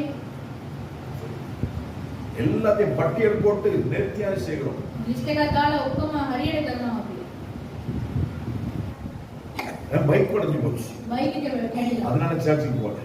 ඒ හින්දා චර්ච් එකට. ஏன்னா பைக் ஓடைய பிறந்தேன். බයික් එකත් එක්කද பைக் ஓடையே அம்மா வயிற்றிலிருந்து வெளியில வந்த மாதிரியும், பைக் மேலேயே இருந்து வளர்ந்த மாதிரியும், බයික් එකෙන් අම්මාගේ බඩ ඇතුලෙන් ඉඳලා ආවා වගේ. டாய்லெட்டுக்கு போனாலும் பைக்லயே போன மாதிரியும். ටොයිලට් එකට ගියත් බයික් එකේම යනවා. பைக் இல்ல, அதனால சர்ச்சுக்கு வரேன். බයික් එක නැහැ ඒ හින්දා මම චර්ච් එකට ආවා. கால் கையே எல்லாம் போயிடும். කකුලවත් නැති වෙලා යනවා. இதெல்லாம் நாம செய்துட்டு මේ ඔක්කොම අපි நம்ம என்ன කරනවා. சொல்றோம்? ஆண்டவர் வரும் பொழுது நான் பரலோகத்தில் இருப்பேன். දෙවියන් වහන්සේ එනකොට මම ස්වර්ග රාජ්‍යයට வாய்ப்பே கிடையாது. ඒක කරන්න බෑ. பேசுகிற நான் உட்பட இதுதான் உண்மை. කතා කරන මා සමග ඒක அந்த තමයි. நாள் ඒ කාලේ அந்த நேரம் ඒ වේලාව உங்கள் மேல் வராதபடிக்கு எச்சரிக்கையாயிரு. අපේ පිට එන්නේ නැතුව අපි ඇවිල්ලා ප්‍රවේශමෙන් ඉන්න ඕනේ. அதனாலதான் ஆண்டவர் திட்டமும் தெளிவுமாய் சொன்னார். ඒ ඉඳන් මේ දෙවියන් වහන්සේ පැහැදිලිව කියනවා. 10 வருஷத்துக்கு நீ பிளான் போடாத. අවුරුදු 10කට plan එක දාන්න එපා. 3 வருஷம் குறைந்தபட்சம். අඩුම තරම් අවුරුදු 3ක් දාන්න. அந்த 3 வருஷங்கள் கர்த்தருக்கு நீ உண்மையா இருந்தா கர்த்தர் இன்னும் 3 வருஷத்தை அதிகப்படுத்தி தருவார். අවුරුදු 3ක් දෙවියන් වහන්සේ සැබෑ තිබුණොත් දෙවියන් වහන්සේ වැඩි කළා දෙනවා. ஆமென். ආමේන්. யூதர்களுடைய கணக்கு ஒன்று இருக்கிறது. யூதேவருங்கே ගණන් දීමක් තියෙනවා. நமக்கு ஒரு கணக்கு இருக்கிறது. අපිට ගණන් දීමක් තියෙනවා. மாயன் என்று சொல்லப்படுகிற நம்ம கூட்டத்தாருக்கு ஒரு கணக்கு உண்டு. மாயம் කියන කට්ටියට එකක් තියෙන ගණන්. அப்ப இதன் அடிப்படையில தான் உலகத்துல கேலண்டர்ஸ் இருக்கு. මේ වගේ තමයි කැලෙන්ඩර් තියෙනවා මේ ලෝකෙ. யூதர்களுடைய கேலண்டர்ல 360 நாள் தான். யூதேவருங்கே කැලෙන්ඩරේ ඇවිල්ලා දවස් 360. நம்முடைய கேலண்டர் 360 நாள், 365 நாள், 365 கால் நாள்னு கூட சொல்றாங்க. අපේ කැලෙන්ඩරේ ඇවිල්ලා අවුරුදු දවස් 35 34 ஆனால் எது எப்படியா இருந்தா මොනවා මොකද්ද වුණත් ஆண்டவருடைய வருகிற நாள் இதுல போடப்பட்டது. දෙවියන් වහන්සේ එන්නා වූ ඒ කීමේ දවස් ඇවිල්ලා මේක දාලා නැහැ. அந்த கணக்குகளை நாங்கள் ஆவிக்குரிய விதத்திலே நாங்கள் ஆராய்ந்து பார்க்கும் பொழுது ඒ ගණන් ඇවිල්ලා අපි ආත්මීය දේවල් වලින් අපි ඔය வெளிப்படுத்தின விஷயத்தை நாங்கள் பார்க்கிறோம். புத்தியுள்ளவன் கணக்கு பார்க்க கடவன். එලිදරව් පොතේදී කියලා තියෙනවා 170 කට්ටිය ඇවිල්ලා அந்த இலக்கம் 666. ඒ දවස් ඒ ඉලක්කම ඇවිල්ලා 666. அது அந்தி கிறிஸ்துவினுடைய இலக்கம். ඒ අන්තික්‍රිස්තුගේ අඩයාව. அதே போல ஒவ்வொரு நாளும் நாங்கள் கணக்கு பார்க்க வேண்டியவனாய் இருக்கிறோம். एक දවස් හැම දවසම අපි ඇවිල්ලා ගණන් දෙන්න ඕනේ. அம்மா இந்த 5 நாள்ல பிப்ரவரி மாதம் முடிஞ்சு மார்ச் மாசம். දවස් 5ක් ඉවර වුණායින් පස්සේ පෙබ්‍රවරි ඉවර වෙලා මාර්ච් මාසෙ. மார்ச் மாதம் முடிஞ்சு போய் ஏப்ரல் தான். මාර්ච් ඉවර වෙලා අප්‍රේල් එනවා. 25வது வருஷம் முடிஞ்சு கர்த்தர் சித்தமான 26வது வருஷம் வரும். 25 අවුරුදු ඉවර ඊට පස්සේ 26 එනවා. ஆனால் கர்த்தருடைய நாள் எப்ப வரும்னு சொல்லி யாருக்குமே தெரியாது. දෙවියන් වහන්සේගේ වචන පැමිණීම කවද එන්නේ அந்த කියලා பயங்கரமான நாள் வராததுக்கு முன்பதாய் நான் நீங்கள் ஆயத்தப்பட வேண்டும். ඒ භයංකාරයේ දවස් එන්න කලින් අපි ඇවිල්ලා ඔබ சபை ஆயத்தமாக வேண்டும். සභාව සූදානම් වෙන්න நாம் ඕනේ. ரட்சிக்கப்பட்டது பரலோகம் போறது. අපි ගැලවීම ලැබුව දෙවියන් වහන්සේගේ நீங்க ස්ථානයේ ரட்சிக்கப்படாமல் இருந்தா அது உங்களுக்கு நலமாய் இருந்திருக்கும். අපි ගැලවීම නොලබී සිටියොත් ඒක හොඳයි. ஏன்னா நாம் ரட்சிக்கப்படல. ඒ අපි ගැලවීම ලබලා නැහැ. ஆண்டவரே உங்க வேதம் எனக்கு தெரியாது. දෙවියන් වහන්සේ ඔයාගේ වචනේ මට දන්නේ නැහැ. அதனால உங்களுடைய வசனம் எனக்கு தெரியாது. ඔබ වහන්සේගේ වචනේ මට දන්නේ නැහැ. ஒரு ரட்சிக்கப்பட்டவன் என்னென்ன செய்யணும்ன்றது எனக்கு தெரியாது. ගැලවීම ලබපු එක්කෙනෙක් කොහොමද ඉන්න ඕනේ කියලා ඒකවත් මට දන්නේ නැහැ. அவர்களுக்கு தேவனுடைய கிருபை இருக்கிறது. ඒගොල්ලන්ට දෙවියන් වහන්සේගේ කරුණාව තිබෙනවා. ஆனால் ரட்சிக்கப்பட்ட உங்களுக்கும் எனக்கும் ගැලවීම ලැබුවා ඔබටත් මටත්. ஆண்டவர் வேதத்தை கொடுத்திருக்கிறார். දෙවියන් වහන්සේ උන්වහන්සේගේ වචනේ දීලා තිබෙනවා. நான் பிரசங்கம் பண்ணணும்னு அவசியமே கிடையாது. මම දේශනා කරන්න ඕනේ කියලා නෑ. வேதத்திலே கர்த்தர் திறந்து வாசிக்கும் பொழுது தேவனுடைய ஆவியானவர் எனக்கு கற்றுத் தருகிறவராய் இருக்கிறார். දෙවියන් වහන්සේගේ වචනේ අපි කියවන විදිහට ආත්මයන් වහන්සේ අපිට උගන්වනවා දෙවියන් වහන්සේ. ஒண்ணுமே புரியுதில்ல. මොකුත්ම තේරෙන්නේ නැහැ. ஆண்டவர் எனக்கு கற்றுத் தரார். දෙවියන් වහන්සේගේ උන්වහන්සේ මාට උගන්වන්නේ කියලා. ஆண்டவர் உங்களுக்கு போதிப்பார். උන්වහන්සේ අපිට උගන්වනවා. அப்ப நான் நீங்கள் என்ன செய்ய வேண்டும் என்பதை கர்த்தர் தெளிவாய் நமக்கு காண்பிப்பார். ඔබත් මමත් මොනවද කරන්න ඕනේ කියලා උන්වහන්සේ පැහැදිලිව උන්වහන්සේ පෙන්වනවා. அதை காண்பித்து அதை நாங்கள் செய்தால் தான் நாங்கள் பரலோகத்துக்கு போவோம். ඒක අපි පෙන්නලා අපි කරොත් තමයි ස්වර්ග රාජ්‍යයට යන්න පුළුවන්. அந்த நாள் 35வது வசனம் சொல்லுகிறது. 35 වන වචනේ කියනවා. அந்த நாள் பூமியில் எங்கும் குடியிருக்கிற அனைவர் மேலும் அது ஒரு கண்ணியை போல வரும். ඒ දවසේදී පොළවේ තිබෙනා සෑම කට්ටියකින් ඒක පැමිණෙනවා. கண்ணி வைத்திருக்கிறது யாருக்காவது தெரியுமா? ඒක අගුල තියෙන කාටද කියලා දන්නවද? எலிக்கு தெரியுமா? அந்த புரி வச்சிருக்கு. මීයට දන්නවද? ஆனா இப்போ எலி வந்து நம்ம புத்திசாலியா இருக்கு. දැන් ඉන්නව මීයා වෙලා மேல படுத்தா கோயில் மேல போய் புகை மேல போயிட்டு இருக்கு. அதனால எனக்கு நான் செத்து போயிருவேன் தெரிஞ்ச கொசு எப்படி நடக்குதுன்னா මధුර වෙලා මේ උමාරට යන්න හොඳ නැහැ කියලා දන්නවනේ. கோயில் புகை மேல தானே போகுது. කොයිලේ උඩට நான் கீழே போறேன்னா கொசுக்கு நடந்து போக முடியுது. ඉවස් දැන් ඇවිදගෙන යනවා මధුර. பாத்திருக்கீங்களா? ඒක கொசு දැකලා பறக்கிறது கிடையாது. ඔය වෙලේ පියාඹලා යන්නේ නැහැ. கொசு நடந்து போய் கடிக்குது. මధුර වෙලා ඇවිදගෙන ගිහිල්ලා කරනවා. அதுக்கு ஒரு ஞானம். ඒකටත් ඥානයක් තියෙනවා. ஒரு நாள் ஒருத்தன் வந்து எலி பிடிக்கிறதுக்காக எலிப்பொறி வச்சிருக்காங்க. මී අල්ලන්න ඇවිල්ලා උගලක් තියලා තියෙනවා. இப்ப அந்த வச்ச எலி அந்த வச்ச தேங்காய் சுட்டு வைப்பாங்க. පොල් කෑල්ලක් තියෙනවා. அப்ப தேங்காய் சுட்டு வச்ச தேங்காவை அது வந்து எப்படியோ எடுத்துட்டு போயிடுச்சு. ඒ පොල් කෑල්ල අරන් ගිහිල්ලා. ஒரு நாள் 2 நாள் 3 நாள் தேங்காய் வச்சாப்புல தேங்காய் எலி கொண்டு போயிட்டு அது சாப்பிட்டுருச்சு. அது பொறி வச்ச மாதிரியே இருக்குது. ඒක තියපු එක එහෙම තියෙනවා පොල් කෑල්ල විතරක් නැහැ.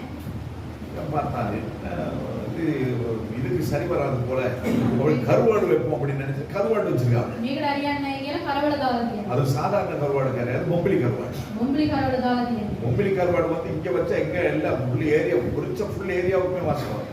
මේ පලාතම ඒ සෝඳ යනවා. பொம்பளி கருவாடு சுட்டு வச்சிருக்காங்க. பொம்பளி කරවල බැදලා තියෙනවා. நிறைய பேருக்கு வாயில எச்சு நாத்தம்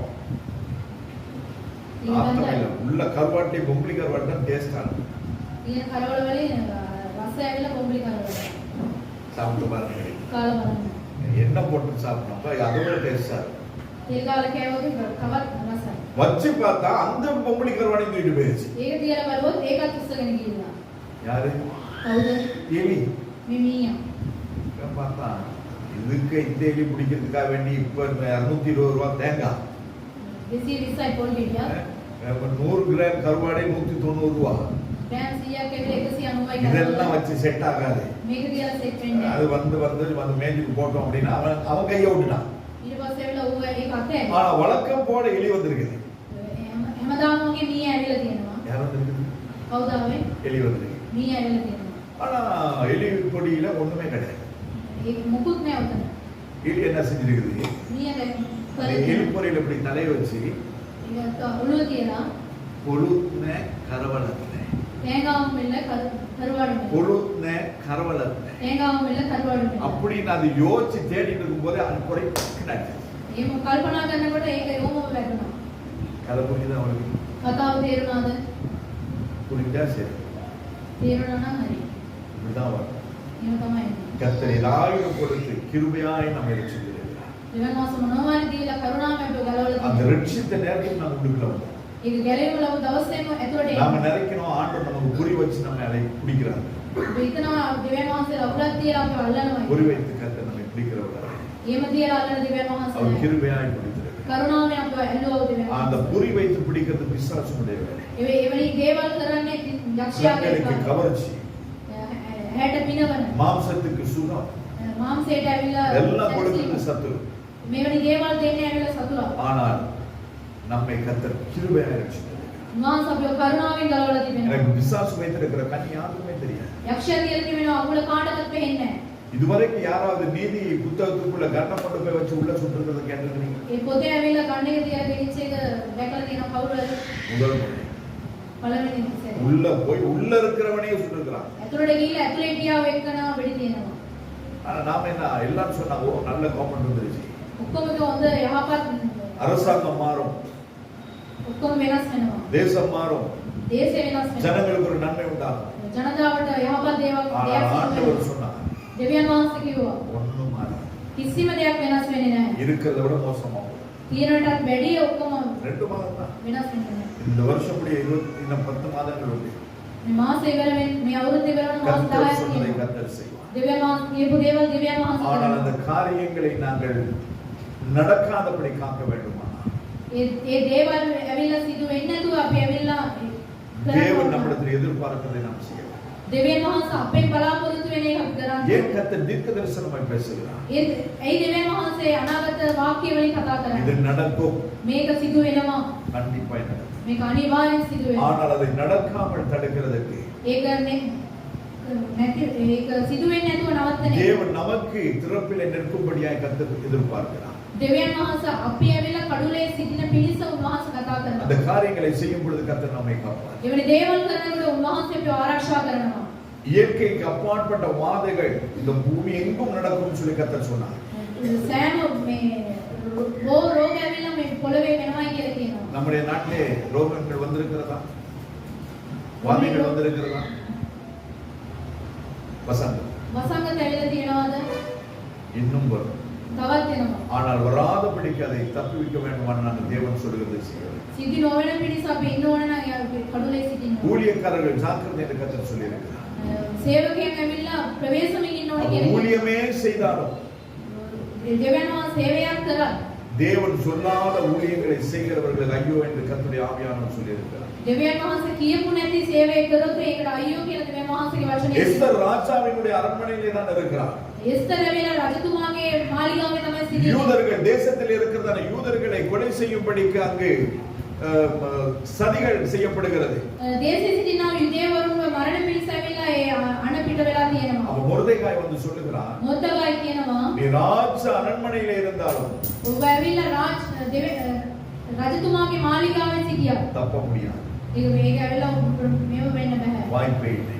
ඒක எனவே நாம் எப்பேற்பட்டதான ஸ்தானத்தில் இருந்தாலும் කොයි ස්ථානයේ අපි සිටියා கர்த்தருடைய வாதை வரும் என்றால் அது வந்தே இருக்கிறது. දෙවියන් වහන්සේගේ ඇවිල්ලා වසංගතේ ஆனால் அதை එනවා. தப்புவிக்கிறதற்கு வழி கர்த்தர் நமக்கு கொடுத்தார். ඒකෙන් ඇවිල්ලා අපි විනාශ නොවි සිටින தேவ පිරිස சமூகத்தில் நின்று தேவனை நோக்கி பார்க்கும் பொழுது தேவனுடைய இடத்தில் அபயப்படும் பொழுது கர்த்தர் நமக்கு இரக்கம் செய்வார். දෙවියන් වහන්සේ දැස බලලා මුරගස්සනකොට උන්වහන්සේ අපිට පිළිතුරු දෙනවා. கர்த்தருடைய வேலையை அசதியாய் செய்கிறவர்கள் சபிக்கப்பட்டவர்கள் என்று வேதம் சொல்கிறது. දෙවියන් වහන්සේගේ කාර්යය ඇවිල්ලා ඕනාවට එපාවට කරනකොට අපි ශාපේ පැමිණෙනවා. ஜிசுல நிறைய வேலைகள் செய்வார் கர்த்தர். දෙසුරන ඇවිල්ලා බොහෝ දේවල් කරනවා. ஆனாலும் அவர் கேர்லெஸ், கவலையினம். அதனால நிறைய பிள்ளைகளும் செய்கிறது.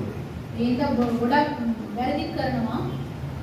கர்த்தருடைய வேலை எதை செய்தாலும் கவனமாய் செய்யணும். දෙවියන් වහන්සේගේ දේවල් මොනවා කරත් ඇවිල්ලා இதை ප්‍රවේශ எடுத்து කරනවා. இப்படி வச்சாலும் அதை சரியா எடுத்து வைக்கணும். ඒක අරන් මේව තිබ්බත් ඒක හරියට කරන්න ඕනේ. ஏனென்றால் இதெல்லாம் கர்த்தருடைய. මේ ඔක්කොම දෙවියන් இந்த වහන්සේ. இடத்துல இருக்கிறதெல்லாம் கர்த்தருடைய. ඒක තිබෙනා දේවල් දෙවියන් වහන්සේගේ. யாரோ வாங்கி கொடுத்தாங்க. කවුදෝ අරන් දුන්නා. இந்த ஃபேனுக்கான நான் செலவு பண்ணல. ෆෑන් එකට මම නෙමෙයි වේදම් කරේ. வாய்ப்பே கிடையாது. இது கர்த்தருடைய வீட்டில் இருந்தால் அது கர்த்தருடைய. දෙවියන් වහන්සේගේ ගෘහයේ තිබුණොත් ඒක දෙවියන් වහන්සේගේ. அதை நான் கருத்தாய் பாவிக்கிறேன். ඒක ඇවිල්ලා හරියටම පාවිච්චි කරන්න ඕනේ.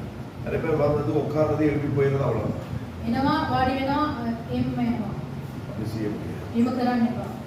ஏன்னா நீங்க கடைசியில இருக்க போறது வந்து ஏதாவது ரெண்டு இடத்துல தான். අපි අන්තිමට ඉන්නේ දැන් දෙකකින් තමයි. ஒன்று பரலோகம் அல்லது நரகம். එකක් ස්වර්ග රාජ්‍ය නැත්නම් நீங்க පාතාල. பரலோகத்துக்கு போகணும்னு விருப்பம் இருந்தால் අපි ස්වර්ගයට යන්න ඕනේ කියන ආසාව තිබුණොත් வேதம் என்ன சொல்றது அத்தனை காரியங்கள் நீங்கள் செய்தே ஆக வேண்டும். දෙවියන් වහන්සේගේ වචනේ මොනවද කියන්නේ ඒ සියලු இல்ல දේවල් ஆண்டவர் என்னை ரட்சித்தாரு. දෙවියන් වහන්සේ මාව ගලවලා තිබෙනවා. நான் அந்நிய பாஷை பேசுறேன். මම අන්‍ය භාෂාව කතා நான் කරනවා. ஜெபம் பண்றேன். මම යාඥා நான் කරනවා. வேதம் வாசிக்கிறேன். බයිබලේ කියවනවා. ரொம்ப நல்லது. ගොඩාක් හොඳයි. நீ வேதம் வாசிக்கிறாய் அல்லவா?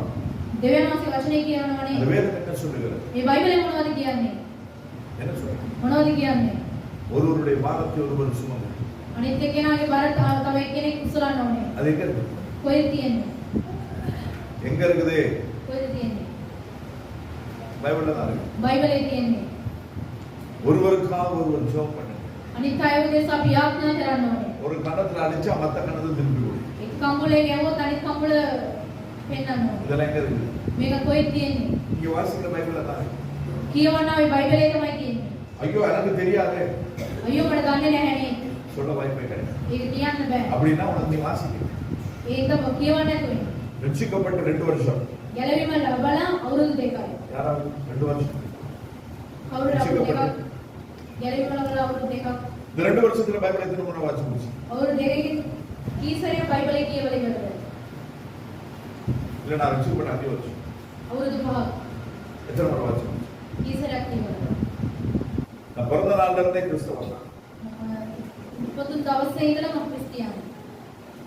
எத்தனை முறை வாசிச்சு? කීසරයක් කියවලා ඉවරද? போக்கு சொல்லணும் ஒரு வாய்ப்பே கிடையாது. බොහෝ දේවල් කියන්න පුළුවන්. அது ஆண்டவர் சொன்ன அந்த நாள் கண்ணியை போல வரும். මේ දවස් ඇවිලා පැමිණෙනවා. அதற்கு நாங்கள் தப்புவ வேண்டுமானால் ඒකට ප්‍රවේශ ஆண்டுடைய வேதம் என்ன சொல்கிறது அதை நாம் செய்ய வேண்டும். මහන්සේගේ වචනේ මොනවද කියනවාද ඒක කරන්න ඕනේ. 36வது வசனம் சொல்லுகிறது. 36 වෙනි පදේ කියනවා. ஆகையால் இனி சம்பவிக்க போகிற இவைகளுக்கெல்லாம் நீங்கள் தப்பி மனுஷகுமாருக்கு முன்பாக நிற்க பாத்திரவான்களாய் எண்ணப்படுவதற்கு எப்பொழுதும் ஜெபம் பண்ணி விழித்திருங்கள் என்றார். එබැවින් මේ සිදුවන සියල්ලන් ගැලවෙන පිණිසද මනුෂ්‍ය පුත්‍රයා ඉදිරියේ සිටින පිණිසද කන්නලව් කරමින් සම කාලයේදී අවදිව සිටපල්ලා. சரிங்களா? කරනවාද? அதான் சொல்லி நீங்க ரட்சிக்கப்படாமல் இருந்தால் நலமாயிருக்கும். ගැලවීම නොලැබී සිටින එක බොහෝ ගොඩක් හොඳයි. ஆண்டவரை இயேசுக்கு சதா யூதாசை பார்த்து சொல்லுகிறார். ඒක යේසුස් වහන්සේ යුදාස් කියන බලලා කියනවා. அவன் பிறவாதிருந்தால் அவன் நலமாயிருக்கும். ඔව් ඇවිල්ලා බිහිවෙන්නේ නැතුව තිබුණත් හොඳයි. அவனை குறித்து வேதத்தில் தீர்க்க தரிசனம் இருக்கிறது. ඔහු ගැන දෙවියන් වහන්සේගේ අනාගත වාක්‍යය තියෙනවා. யூதாஸ் ஆண்டவராய் இயேசு கிறிஸ்துவை காட்டி கொடுப்பான் என்று தீர்க்க தரிசனம் இருக்கிறது. යුදාස් ඇවිල්ලා යේසුස් වහන්සේ පාවා දෙනවයි කියලා අනාගත වාක්‍යය තියෙනවා. இயேசுவினுடைய ரட்சிப்பின் திட்டத்திலே யூதாஸ் காரியோத்து மிகவும் முக்கியமான ஒரு பங்கு. දෙවියන් වහන්සේගේ ගැලවීමේදී යුදාස් කාරියෝත් ඇවිල්ලා කොටසක් ඔහු ඇවිල්ලා. அவன் அவரை காட்டி கொடுக்காமல் இருந்திருந்தால் இயேசு கிறிஸ்து மரித்திருக்க முடியாது. යුදාස් ඇවිල්ලා දෙවියන් වහන්සේව පාවා දුන්නේ නැත්නම් යේසුස් වහන්සේට இயேசு கிறிஸ்து மரித்திராவிட்டால் நானும் நீங்களும் ரட்சிக்கப்பட்டிருக்க முடியாது. යේසුස් වහන්සේ මැරිලා නැත්නම් ඔයාටත් මටත් ඇවිල්ලා ගැලවීම ලැබෙන්නේ නැහැ. அப்படியானால் இயேசு கிறிஸ்துவின் ரட்சிப்பின் அந்த திட்டத்திலே யூதாஸ் காரியோத்து முக்கியமான ஒரு பகுதி. යේසුස් වහන්සේගේ ගැලවීමේ සැලැස්වීමේදී යුදාස් කාරියෝත් ඇවිල්ලා වැදගත් කොටසක්. ஆனாலும் அவனுக்கு தவறு ஒரு இடம் இருக்கிறது. වැරදුනා ස්ථානයක් තියෙනවා. அவன் இயேசுவை காட்டி கொடுத்து அவன் எங்க போய் நிக்கிறான்? යේසුස් වහන්සේව පාවා දීලා කොහෙද ගිහිල්ලා ඉන්නේ? எங்க போய் நிக்கிறான்? කොහෙද ගිහිල්ලා ඉන්නේ? ஆசாரியர் இடத்துல போய் நிக்கிறான். පූජා කරන வேதபாரகர் இடத்துல போய் நிக்கிறான். බයිබලේ දන්නා කට්ටියකින් ගිහිල්ලා ඉන්නවා. குற்றமில்லாத ரத்தத்தை நான் காட்டி கொடுத்தேன் என்று சொல்லி அதுல போய் அவன் காரியங்களை செய்கிறான். පවුල් කරපු නැති එක්කෙනා පාවා දුන්නයි කියලා ඒ ගිහිල්ලා ඉන්නවා. ஆனா அவன் எங்க வந்திருக்கான்? කොහෙද ඉන්නවනේ ඔය? இயேசு கிறிஸ்துவின் இடத்துல வந்திருக்கான். යේසුස් වහන්සේ ළඟ ඉන්නවා. ஆண்டவரே பணத்துக்கு ஆசைப்படுறேன். ඒ දෙවියන් වහන්සේ முதலிட මම ආසාව. ஆண்டவரே நான் ஒரு நிலம் வாங்கணும்னு ரொம்ப நாள் கனவு. அந்த நிலம் வாங்குறதுக்காக உண்மை நான் காட்டி கொடுத்துட்டேன். මම ඉඩමක් ගන්න ඕනේ කියලා ගොඩක් ආසයි. ඒක උන්වහන්සේ පාවල දුන්නා. அந்த 30 வெள்ளி காசுல அவன் போய் இந்த நிலம் தான் வாங்கினான். ඒ முதலிන් එවන ඉඩමක් තමයි ගත්තා. அந்த வாங்கினதான நிலத்திலேயே அவன் வயிறு உடைக்க மாண்டு செத்தான் என்று வேதம் சொல்லுகிறது. ඒ ස්ථානයේ ඔහු මිය ගියා කියලා දෙවියන් වහන්සේ වචනේ කියනවා. உன்னிடத்துல இருக்க ஆஸ்தியோ அந்தஸ்தோ நீ வாங்கி வச்சிருக்கிறது எதுவுமே உனக்கு எதுவுமே பலன் கொடுக்காது. ඉඩමත් මොනවා වුණත් ඒක ඇවිල්ලා ඵලය දෙන්නේ නැහැ අපිට. கர்த்தருடைய ரட்சிப்பு மட்டும்தான் நம்மை பரலோகம் செய்யும். දෙවියන් වහන්සේගේ ගැලවීම පමණයි ස්වර්ගයට අපිට රැගෙන යන්නේ. ஆண்டவருடைய வேதம் கொஞ்சம் பார்த்து ஆண்டவருடைய வேதம் என்ன சொல்லுகிறது? அந்த நாளிலே நாங்கள் தப்பி அவருக்கு முன்னதாய் நிற்க தகுதியுள்ளவர்களாய் இருக்கிறோம். ඒ දවසේදී අපි ඇවිල්ලා උන්වහන්සේ ඉදිරියේ සිටින බලා සිටින්න ඕනේ. யாரும் மறிக்கிற நேரம் யாருக்குமே தெரியாது.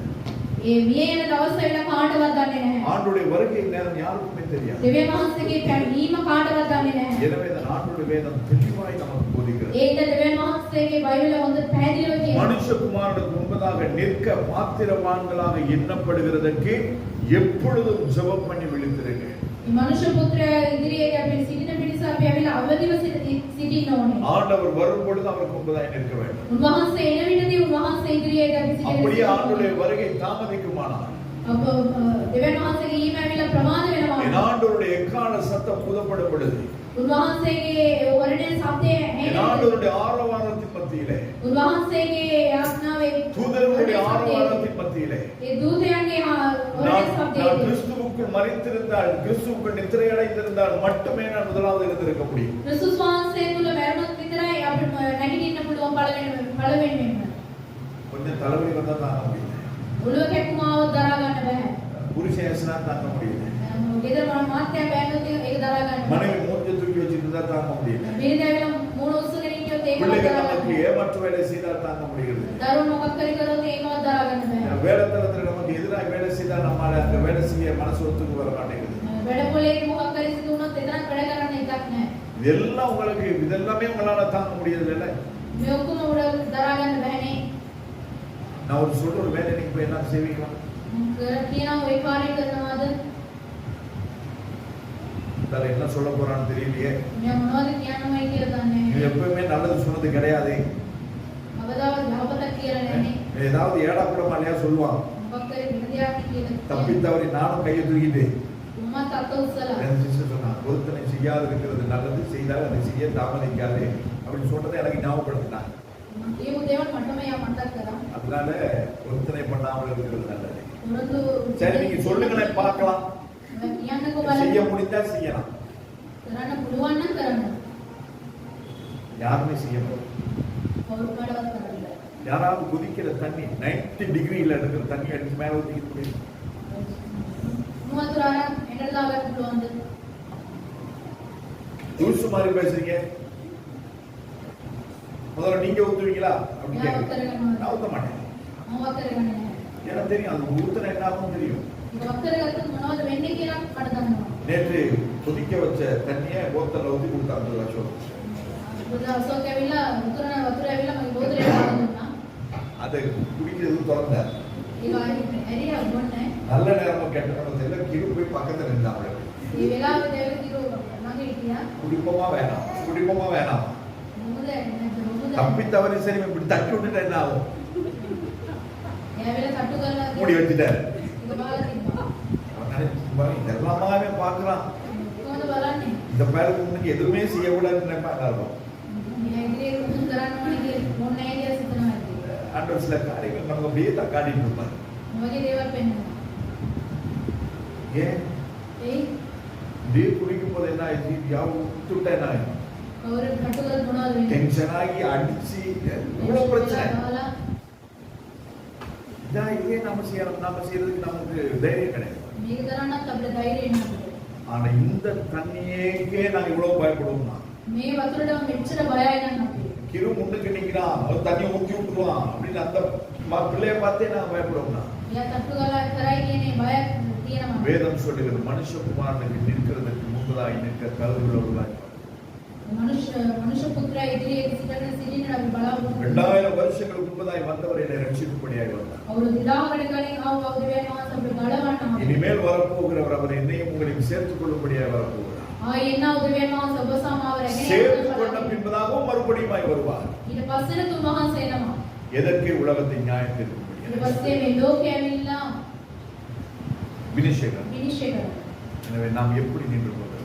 කෙසේද සිටින්න ඕනේ? நமக்கு எது வந்தாலும் මොනවා සිදු වුණා? நாம் அன்றாட கடமைகளை நாங்கள் செய்து கொண்டுதான் இருக்கோம். ඒ දවස්වල කරන දේවල් කරගෙනමයි සිටින්නේ.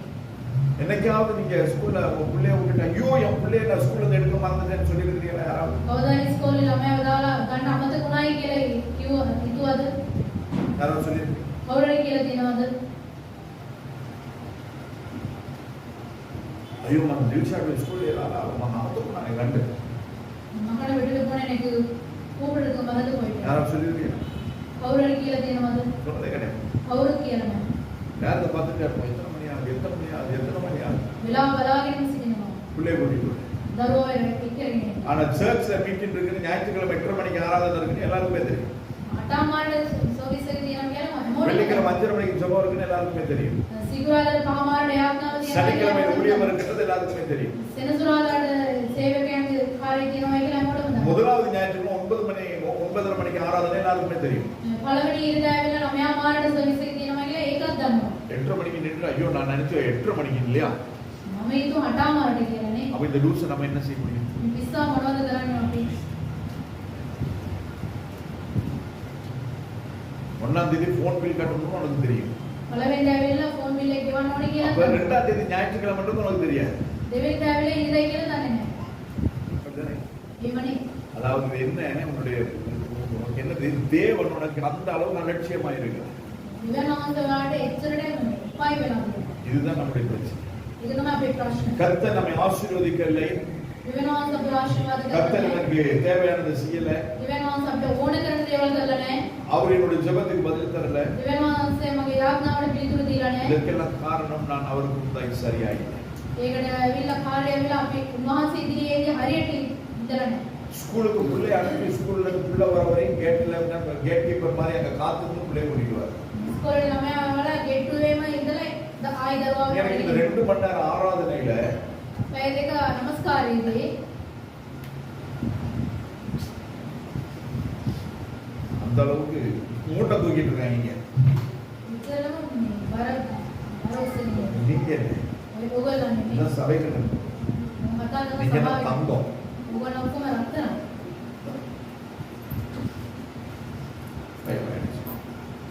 லட்சங்கள் லொஸ்ஸாய் ලක්ෂය இதுதான் நம்ம வேலை.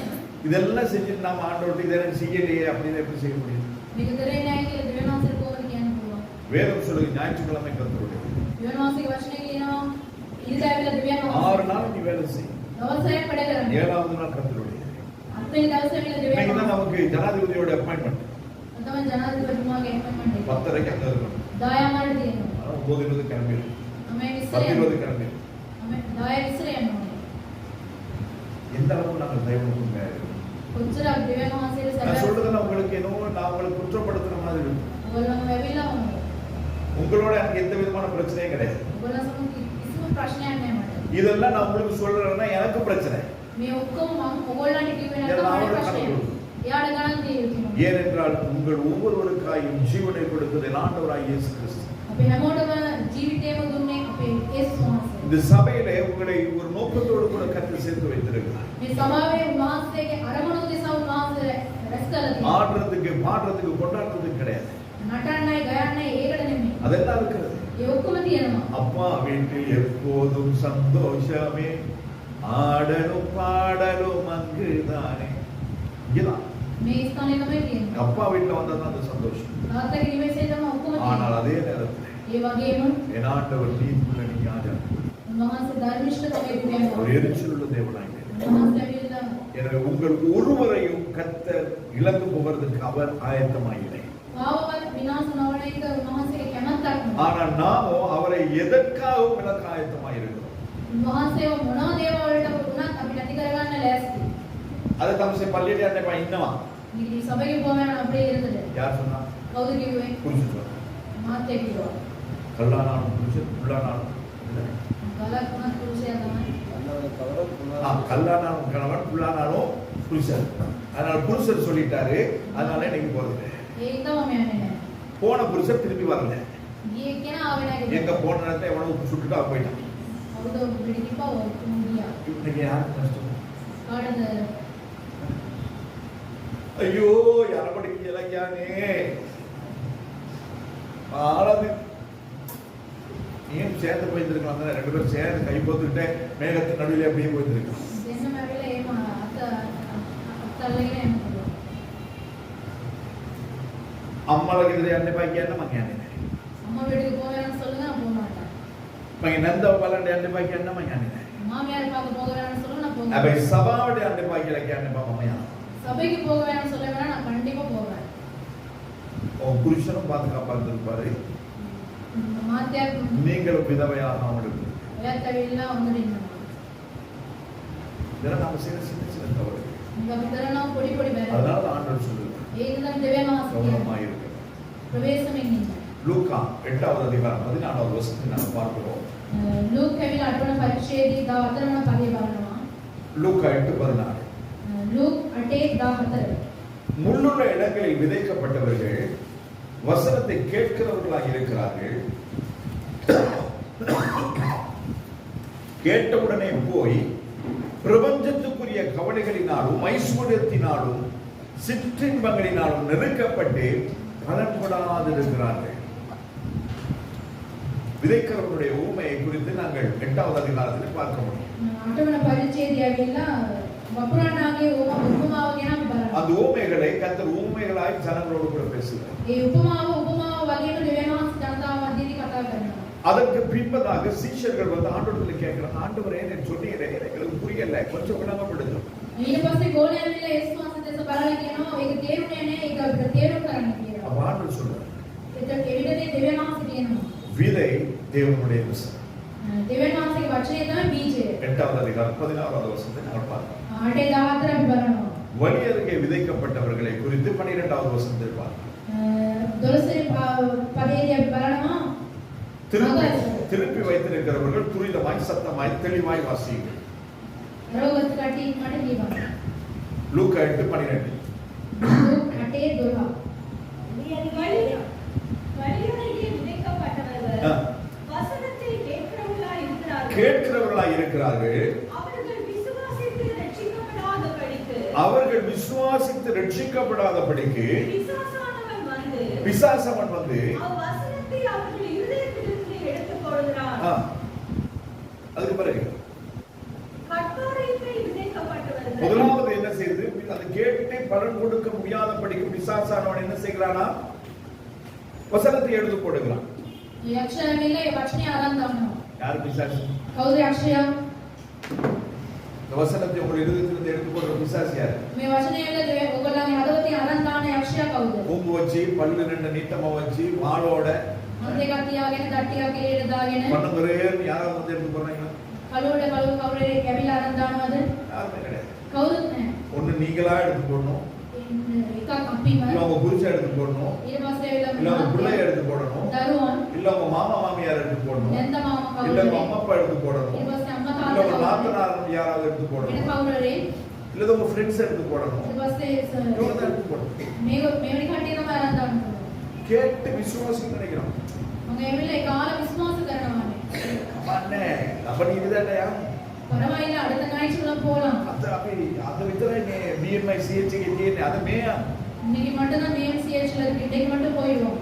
கேட்கணும்னு நமக்கு விருப்பம் இருக்குது, ಈಗ ஆண்டவனுக்கு எல்லாம் போகணும்னு விருப்பம் இருக்குது. යන්නෝනේ කියලා ආසාවක් තියෙනවා. ஆனால் விசுவாசத்தை யார் எடுத்து போடுறது? මේ විශ්වාසකම කවුද අරන් දාන්නේ?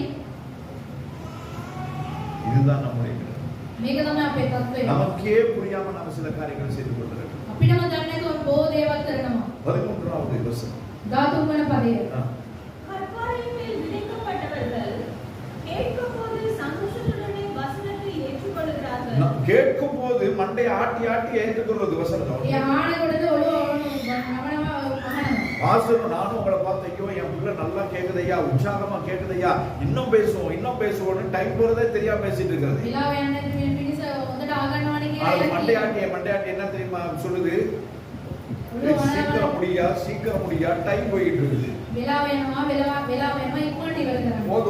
போதும் ඇති அப்படின்றத நமக்கு ඒක තමයි අපේ කාර්යය. கற்பாறைகளில் விழுந்த விதைகள் என்னவா இருக்கிறதா? ගලපිට එන එකේ මොනවද වෙන්නේ? அந்த வசனத்தை கேட்கும் போது ஒரு உற்சாகம் வருகிறது. ඒ වචනේ ආනකොට සන්තෝෂයක් එනවා. கர்த்தருக்காய் நான் எதையாயிலும் செய்ய வேண்டும். දෙවියන් වහන්සේ මම මොනවාරි කරන්න ஒரு ඕන. ஒரு நாம் முந்தி தள்ளப்படுகிறோம். අපි ඇවිල්ලා ඒක තල්ලු කරනවා. ஆயினும் தங்களுக்குள்ளே மேற்கொள்ளாதபடினாலே வெளியில கிடையாது. ඒක එළිය නෙමෙයි ඇතුලේ. இந்த கேட்கிறதான வார்த்தைகள் என்னுடைய வாழ்க்கையில கனிகொடாதபடிக்கு நான் என்னிலே மேற்கொள்கிறது கிடையாது. මේ ඇව්වා මේ වචනේ මාතුල පළ නොදරණේ පිණිස මාතුල මුල් ඇති වෙලා නැහැ. அதனால கொஞ்ச காலம் மாத்திரம் விசுவாசித்து சோதனை காலத்தில் நாங்கள் என்ன செய்கிறோமா? පරීක්ෂා කාලේ මොනවද කරන්නේ? போய் என்னத்துக்கு? ගිහිල්ලා මොකටද? ஆராதனை என்னத்துக்கு? නමස්කාරය මොකටද? பாஸ்டர் என்னத்துக்கு? පාස්ටර් මොනවටද? பைபிள் என்னத்துக்கு? බයිබලෙක මොනවටද? சோதனைக்கு. පරීක්ෂා කරනවා. திருடவும் கொள்ளையிடவுமே வருகிறது. සොරා එන්නේ සොරකම් කරන්නටත් මරන්නට. ஆனால் என் ஆண்டவர் வந்தது එනමුත් දෙවියන් වහන්සේ ආවේ எனக்கு ஜீவன் கொடுக்கும். මාට ජීවනය දෙන පිණිස. அந்த ஜீவன் அதிகமாயிருக்கும். ඒ ජීවනය ඇවිල්ලා අධික ලෙස තිබෙන அதை පිණිස. நாங்கள் மறந்து போய்விட்டோம். ඒක අමතක කරලා තිබෙනවා. கேட்கும்போது நல்லா தான் இருக்கு. ආනකොට හොඳට සතුටින් තිබෙනවා. இன்னைக்கு செய்தி சூப்பரா இருந்துச்சு. මේක අද දේශනාව හොඳටම ஆண்டவர் තිබුණා. என்னோடு கூட பேசினார். දෙවියන් වහන්සේ මාසමව කතා කරා. நான் விட்ட காரியங்களை கர்த்தர் எனக்கு மறுபடியும் அப்படியே கண்ணுக்கு கொண்டு வந்தார். මම අතේරියව දේවල් වල ආයතරයක් මගේ ඇස් ඉස්සරහගෙන ආවා. தியேட்டர்ல படம் 3 மணி நேரத்துல முடிஞ்சு போயிடும். තියටර් එකේ ෆිල්ම් එක ඇවිල්ලා க்ளோபல் பிரைம் மினிஸ்ட்ரியில 2.5 மணி நேரம் கூட்னா மேக்ஸிமம் 2.5 மணி நேரம் அதுக்குள்ள முடிஞ்சு போயிடும். මේ ස්ථානයේ පැය දෙකමාරක් විතරයි. அதுக்கு பிறகு என் வாழ்க்கை பழைய மாதிரி. ඊට පස්සේ මගේ ජීවිතේ පරණ වගේ තමයි. இதுதான் நம்ம මේක තමයි අපේ ජීවිතේ. கேட்கும்போது சந்தோஷமா இருக்கு. ආනකොට ගොඩාක් සතුටුයි. ஆனால் அதை செய்கிறதுக்கு நிலை கொண்டிருக்கிறதுக்கு அதை கடைபிடிக்கிறதுக்கு நம்மால் முடியும். ඒක ඇවිල්ලා අපි ඒක හරියට කරන්න උනන්දු නැහැ. 14வது வருஷம் 14 වන පදය. முள்ளுள்ள இடங்களில் விதைக்கப்பட்டவர்கள் வசனத்தை கேட்கிறவர்களாய் இருக்கிறார்கள். வசனத்தை கேட்கிறோம். මේ වචනේ අපි අසනවා. கேட்டவுடனே போய் பிரபஞ்சத்துக்குரிய கவலைகளினாலும் ஐஸ்வர்யத்தினாலும் சிற்றின்பங்களினாலும் நெருக்கப்பட்டு பலன்படாது இருக்கிறோம். அவருக்கு என்ன அவர் சொல்லிட்டு இருப்பாரு. நமக்கு இல்ல நம்ம தெரியும். அப்ப நமக்கு குடும்பம் கிடையாது. அப்ப நமக்கு பிள்ளைகள் கிடையாது. பாஸ்டர் பிள்ளை எல்லாம் ஃப்ரீயா தான் ஸ்கூல்ல படிப்பிக்கிறாங்க. පාස්ටර්ගේ ළමයි එක්කම ෆ්‍රී එකකින් තමයි ගන්නවා. அவங்களுக்கு யூனிஃபார்ம் எல்லாம் ஸ்கூல்ல ஃப்ரீயா தான் கொடுத்துறாங்க. යුනිෆෝම් එක ස්කෝලේ නිකන් තමයි දෙන්නේ. அவங்களுக்கு டெக்ஸ்ட் புக் நோட் புக் எல்லாம் ஃப்ரீயா தான் கொடுக்குறாங்க. යාට පොත් එහෙම නිකන් තමයි දෙන්නේ. அவங்களுக்கு ஸ்கூல் ஃபீஸே கொடுக்க வேண்டியது இல்ல. ස්කූල් ෆීස් ගෙවන්නම ඕනේ නැහැ. நமக்கு நம்ம வீட்டு கரண்ட் வந்து அப்ரோட் குமார் திசாநாயක ஜனாதிபதி பே பண்ணிட்டு இருக்காரு. අපේ කරන්ට් මේ වෙක ඇවිල්ලා අනුරාධ தண்ணி பில் ஹிருனிகா பே பண்றாங்க. වතුර බිල් එක ඇවිල්ලා හිරුනිකා තමයි ගෙවන්නේ. வீட்டு கூலி வந்து யார் பண்றது யாரையா இருக்கா?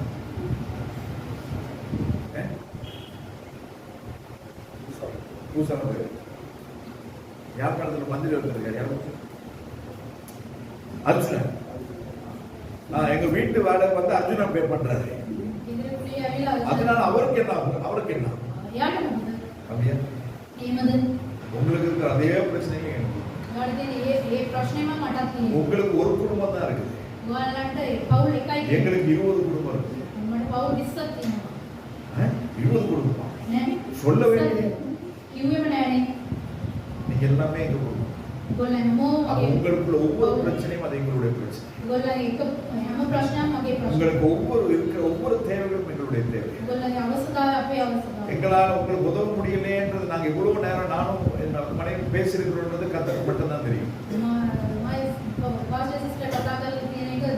அவங்களுக்கு அதை கொடுத்தா நல்லா இருக்குமே, உங்களுக்கு இதை செய்தா நல்லா இருக்குமே. நீங்க என்னைக்காவது நீங்க யோசிச்சிருக்கீங்க அவங்க சாப்பிட்டாங்களோ தெரியல, நீங்க தண்ணி கொடுத்தாங்களோ தெரியல, ஸ்கூலுக்கு போனதையே நான் பார்க்கல, ஸ்கூல் ஃபீஸ் கொடுத்தாங்களோ தெரியல, எப்பயா யோசிச்சிருக்கீங்களா? எல்லாரும் நான் வந்தேன் எனக்கு இந்த உண்மையை பேசுறேன். அப்ப நமக்கும் பிரச்சனைகள் உண்டு. அதுக்காக வேண்டிய கர்த்தரை நாங்கள் நிராகரிக்கிறோம். ஏனென்றால் நாங்கள் இதுவரை நிற்கிறதும் நிர்மூலமாக இருக்கும் நான் விடுக்கிறேன். உங்களுக்கு ஒரு எதிர்பார்ப்பு இருக்கு. உங்க வீட்டு உங்க வீட்டு வாடகை மட்டும்தான் நீங்க கட்டணும். நாம சர்ச்சுக்கும் வாடகை. அதே நேரத்தில் நம்முடைய விசுவாச மக்கள் யாருக்காவது ஏதாவது தேவைன்னா அவங்களுக்கும் நம்ம நேற்று வந்து ஒரு அம்மா சாப்பாடு எடுக்க வந்து சொல்லிட்டு போனாங்க. அதிகமாக அஸ்வல்ட் தான் பேந்தை வர மங்க ஹெட்ட என்ன ஆரம்பம் அவங்க எனக்கு கொடுத்து வச்சிருக்காங்க. கேட்டு போயிருக்க அப்படி நீங்க வருவாங்களா வாங்கி வைக்கிறேன். அப்ப அவர்களுக்கும் நம்ம செய்யணும். ஏன்னா அவங்க நம்மளுக்கு எதிர்பார்க்கிறோம். அப்ப இவ்வளோ காரியங்களோட நாங்க ஏன் இதை செய்கிறோம்? மனுஷகுமாரனுக்கு நிற்க நாங்கள் கருவுள்ளவர்களாக இருக்கிறோம். 15வது வசனம். நல்ல நிலத்தில் விதைக்கப்பட்டவர்கள் வசனத்தை கேட்டு அதை உண்மையும் நன்மையுமான இருதயத்திலே காத்து பொறுமையுடனே பலன் கொடுக்கிறவர்களாய் பலன் என்னைக்கு வரும்? நாகாரத்தை தண்ணீர் மேல் போடும். அநேக நாட்களுக்கு பின்பு அதோட பலன். அது அநேக நாள் எப்போ நமக்கு தெரியும். ஆனால் நாங்கள் போடுகிறது எங்கன்னு சொல்லி நமக்கு தெரியும். அது அநேக நாட்களுக்கு பின்பதாய் பலன்.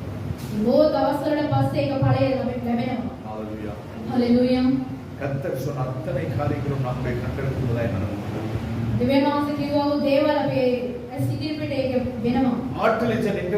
இன்டெலிஜென்ட் என்று சொல்லப்படுகிறதான அந்த காரியம் நம்முடைய ஆண்டவர் சொன்னார். இப்பேற்பட்டதான காரியங்கள் எதிர்பாராத பிம்பங்கள் தோரணைகள் அடையாளங்கள் சம்பவிக்கும் என்று சொன்னார். இந்த வருஷத்தின் ஆரம்பத்திலே கர்த்தர் சொன்னார். அது இந்த தேசத்திலும் அது இப்பொழுது நடந்து கொண்டிருக்கிறது. அந்த சுட்டு கொண்டவனோட கூட ஆமியெல்லாம் இருந்து பேசுற மாதிரி ஒரு வீடியோ எல்லாம் போட்டு பாருங்க. அதெல்லாம் AI டெக்னாலஜி, ஆர்டிஃபிஷியல் இன்டெலிஜென்ஸ் வர்றதான டெக்னாலஜிஸ்.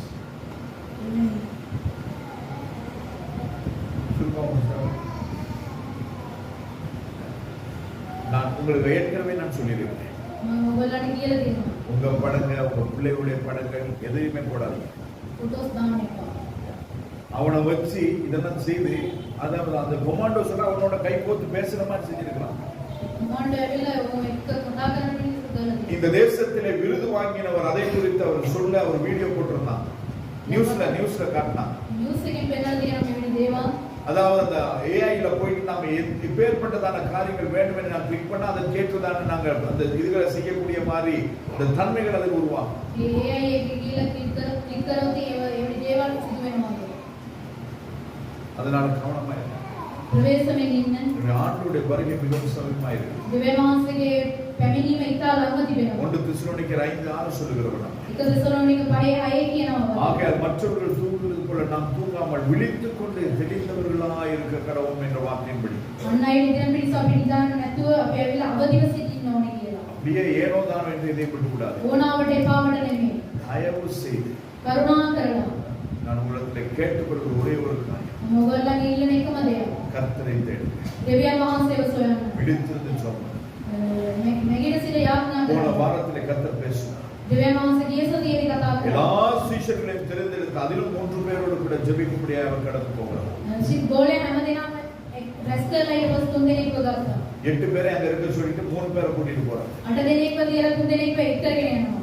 வந்து பார்க்கும்போது அவங்க ඇවිත් බලනකොට ඒගොල්ලන් கடைசி ஆண்டு வந்து கெஞ்சி பார்க்கறாரு. ඊට පස්සේ ඇවිල්ලා බලනවා. 1 மணி நேரம் ஆகிலும் என்னோட கூட விழித்திருந்து ஜெபம் பண்ண முடியாது. පැයක්වත් මාත් එක්ක යාඥා කරන්න බෑනේ. கேட்டுட்டு போயிட்டு திருப்பி வந்து பார்க்கும்போது தூங்கிட்டாங்க. ආලා ඇවිල්ලා ආයි බලනකොට ඊට පස්සේ නිදි ගන්නවා. ஆண்டவர் சொல்ல இனிமேல் நீ ஜெபம் பண்ணாலும் பிரயோஜனம் இல்லை, ஜெபிக்காட்டியும் பிரயோஜனம் இல்லை, கிளம்பு போலாம். යාඥා කරත් නැත්නම් කමන්නේ යන්නේ කියලා. எனவே நமக்கு கொடுக்கப்பட்டிருக்கிற அந்த வாய்ப்பை நழுவ விடாதபடிக்கு நாங்கள் தேவனை இருக்கப்பட்டுக் கொள்ள வேண்டும்.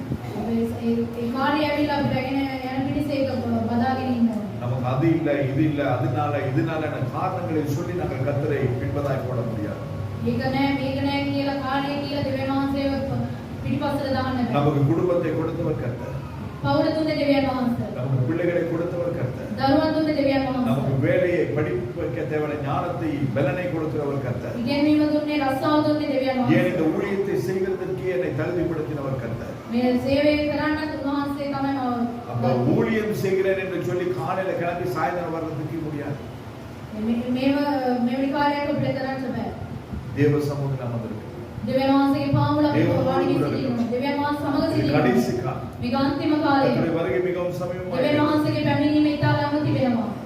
மத்திய 25:13 நாங்கள் வாசிக்கிறோம். මතේ 25 13 තියෙනවා. மனுஷகுமாரன் வரும் நாளையாவது நீங்கள் அறியாதபடியாய் நீங்கள் விழித்திருங்கள் என்று சொல்லி. මනුෂ්‍ය පුත්‍රයා වෙන්නව දවස අපිට දන්නේ නැති ඉඳලා අපි අවදිව සිටිනවා. எனக்கு அவர் எப்போ வருவார் நமக்கு தெரியாது. කවදද එන්නේ කියලා අපිට දන්නේ නැහැ. ஆனால் அவர் சீக்கிரமாய் வரப்போகிறார். උන්වහන්සේ ඉතා ඉක්මනින් එනවා. நான் முதல்ல சொல்ல வந்த காரியத்தை நான் மறந்து போனேன்.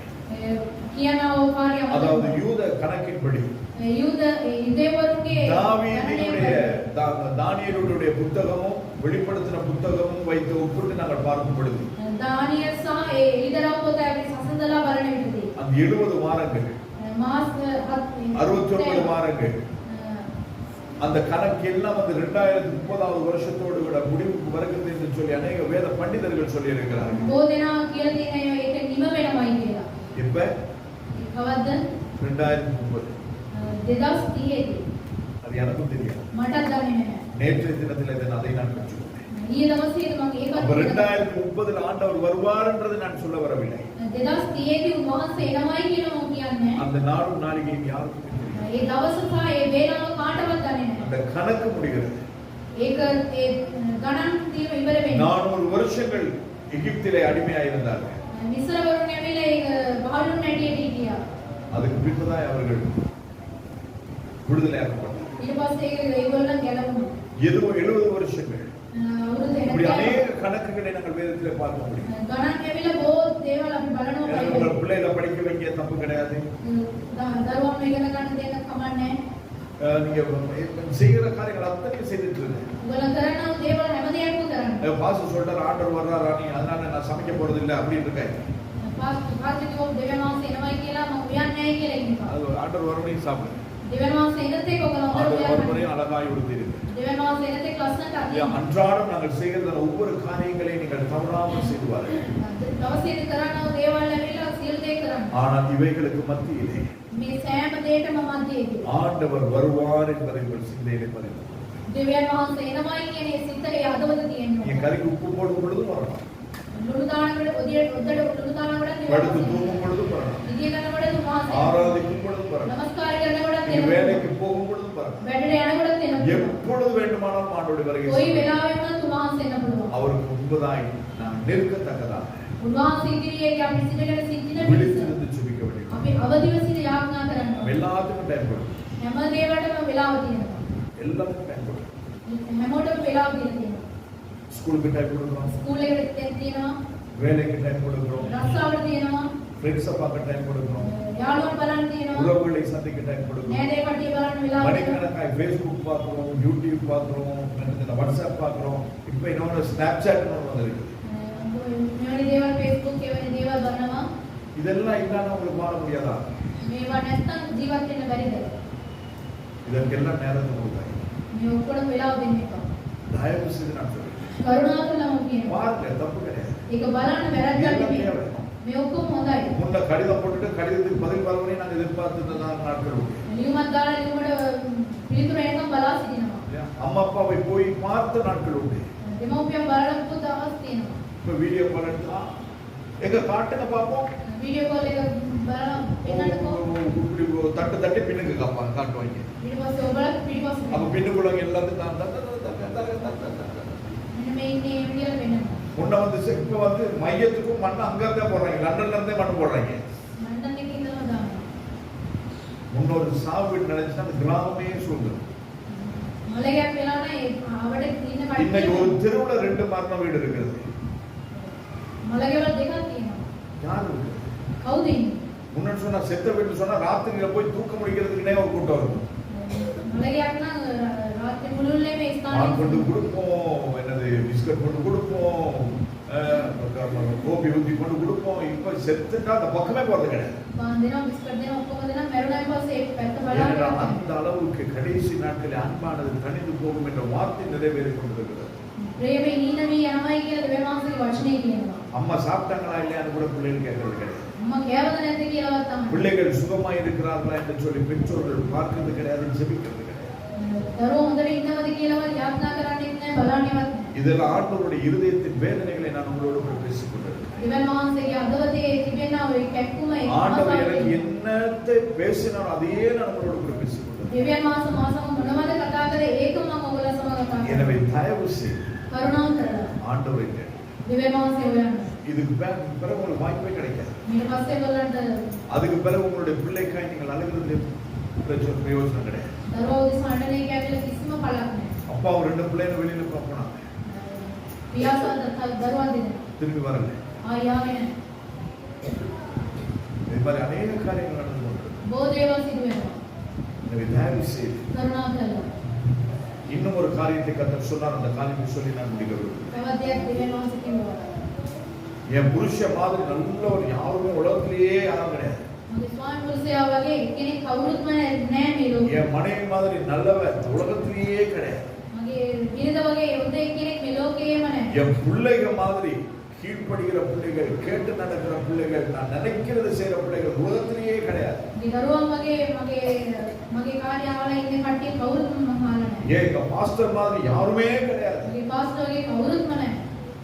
அப்ப யாருக்கும் முதலிடம் கொடுக்கல. කාටවත් එහෙම දෙන්න එපා බලමු ஆண்டவர் පාඩම. சொன்னதான காரியத்தை දෙවියන් වහන්සේ කිව්වා දෙයක් තියෙනවා. அப்படி யாரெல்லாம் உங்கள் புருஷனையோ மனைவியையோ பிள்ளைகளையோ உறவுகளையோ அல்லது உங்களுடைய எதையும் நீங்கள் விக்கிரமமாய் வைத்திருக்கிறீர்களானால் ඔබලා අපි ඇවිල්ලා රූපයක් ඇටියට දෙවියන් වහන්සේට අනිත් දේවල් දෙනවාද? அதை கொண்டே உங்களுக்கு ஒரு கன்னியாய் அதை மாற்றுவேன் என்று கர்த்தர் சொல்லுகிறார். ඒක කියලාම අඟුලක් වෙනවයි කියලා දෙවියන් වහන්සේ කියනවා. அந்த புருஷனே உங்கள் கண்ணீர் வடியத்தக்கதான ஒரு பாத்திரமாய் மாறுவார். ඒ ස්වාමි පුරුෂයාම කඳුලේ පිණිස அந்த புருஷனுடைய இளம்புருக்கியாய் அந்த மனைவி மாறுவார். ඒ ස්වාමි පුරුෂයාගේ ලෙඩක් ඇටියේ உங்களுடைய பிள்ளைகள் உங்கள் சமாதானத்தை கெடுக்கிறவர்களாய் மாறி விடுவார்கள். තමගේ දරුවා වෙලා සමාදානයේ කඩන පිණිස உங்களுக்கு வேலை இல்லாமல் போகும்.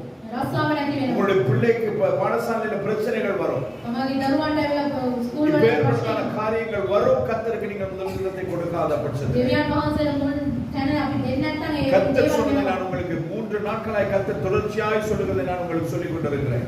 දෙවියන් වහන්සේ කිව්වා මේ කාර්යය මම ඔයගලන්ට உங்களுடைய කියනවා. வாழ்க்கையில முதலாவது கர்த்தருக்கு கொடுங்க. දෙවියන් වහන්සේට මුල් තැන දෙන්න. குடும்பம் முக்கியம், පවුල வேலை முக்கியம். රස්සාව இது වැදගත්. எல்லாம் கொடுத்தது கர்த்தர். මේ සියලු දේ දුන්නේ දෙවියන් அந்த වහන්සේ. கர்த்தருக்கு கொடுக்காமல் நீங்கள் எதையெல்லாம் கர்த்தருக்கு மேன்மே முதலாய் வைத்திருக்கிறீர்களோ அது உங்களுக்கு கன்னியாய் மாறும் என்று கர்த்தர் சொல்லுகிறார். දෙවියන් වහන්සේ නැතුව අනිත් දේවල් වලට මුල් තැන දෙනවා ඒක තමයි අපිට அதுக்கு උගලක්. பிறகு சபையை குறை சொல்ல வேணாம், සභාව දුස් කියන්න එපා. ஊழியக்காரன் குறை சொல்ல வேணாம். දෙවියන් වහන්සේගේ සේවකයාට දුස් කියන්න එපා. நீங்க சபையை மாற்றி போனாலும் இதே தான் நடக்கும். සභාව මාරු කරලා ගියත් මේකමයි වෙන්නේ. எங்க போனாலும் இதான் நடக்கும். කොහේ ගියත් ඒකමයි වෙන්නේ. நான் மாறுவேன். මම වෙනස් වෙනවා. நான் ஒரே ஒரு கேள்வி கேட்கிறேன். මම එක ප්‍රශ්නයක් අහලා මම නවත්තනවා. நீங்கள் கிறிஸ்தவர்களா இருக்கிறீர்களா ඔයගොල්ලෝ ඇවිල්ලා ක්‍රිස්තියානි හැටියට ඉන්නවද? அல்லது கிறிஸ்துவுக்குள் இருக்கிறீர்களா ක්‍රිස්තුස් වහන්සේ තුළ සිටිනවද? அல்லது கிறிஸ்துவோடு இருக்கிறீர்களா? ක්‍රිස්තුස් වහන්සේ සමග සිටිනවද? கேட்க ඔය ප්‍රශ්න நீங்கள் තේරෙනවද? கிறிஸ்தவர்களா இருக்கிறீர்களா? ක්‍රිස්තියානි හැටියට ඉන්නවද? கிறிஸ்துவுக்குள் இருக்கிறீர்களா? ක්‍රිස්තුස් වහන්සේ තුළ සිටිනවද? கிறிஸ்துவோடு இருக்கிறீர்களா? ක්‍රිස්තුස් වහන්සේ සමග සිටිනවද? எப்படி? அது உங்களுக்கு தான். ඔයගොල්ලන්ට තමයි දන්නේ. உங்களை நியாயத்திற்கு அதிகாரம் கர்த்தர் எனக்கு கொடுத்தார். ඔයාලා විනිශ්චය කරන ඒ උරුමය මට දීලා නැහැ දෙවියන් වහන්සේ. உங்களை ஜட்ஜ் பண்ண முடியாது, உங்களுக்கு ஜட்ஜ்மெண்ட் கொடுக்க முடியாது. ඔයාලට ජජ්මන්ට් දෙන්න බෑ මට. ஆனால் ஒரு ஊழியக்காரனாய் உங்களை எனக்கு ஜட்ஜ் பண்ண முடியும். දෙවියන් වහන්සේගේ සේවකෙක් ඇටියට ඔයාලට நீங்கள் judge කරන්න. ஆவிக்குரிய வாழ்க்கையிலே நீங்கள் எந்த மட்டத்திலே இருக்கிறீர்கள் என்பதை நான் உணர்கிறேன். ආත්මික දේවල් වලින් කොයි ස්ථානයේ සිටිනවද කියලා මට කියන්න. ஏனென்றால் ஆவிக்குரியவன் எல்லாவற்றையும் நிதானித்து தருகிறான் என்று வேதம் சொல்கிறது.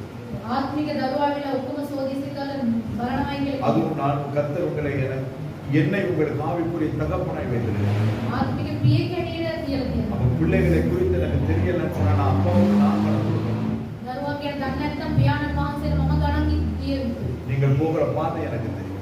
ඔයාලා යනවා ඔය මාර්ගය நீங்கள் දන්නවා. முகம் கொடுக்கிற பிரச்சனைகள் எனக்கு தெரியும். ඔයාලා මුණ දෙන්නා ඔය ප්‍රශ්න දන්නවා. நேற்று இந்த தினத்துல திடீர்னு ராத்திரி உங்களை வீட்டுக்கு போக கர்த்தர் கிருபை செய்தார். ඊ දවසේ අපේ නිවසට එන්න දෙවියන් වහන්සේ කරනවා වෙනවා. யாருக்காவது கால் வலி இருந்ததா நேற்று? லெஃப்ட் இடது கால் வலி இருந்ததா? நான் ஜெபிக்கிறேன்.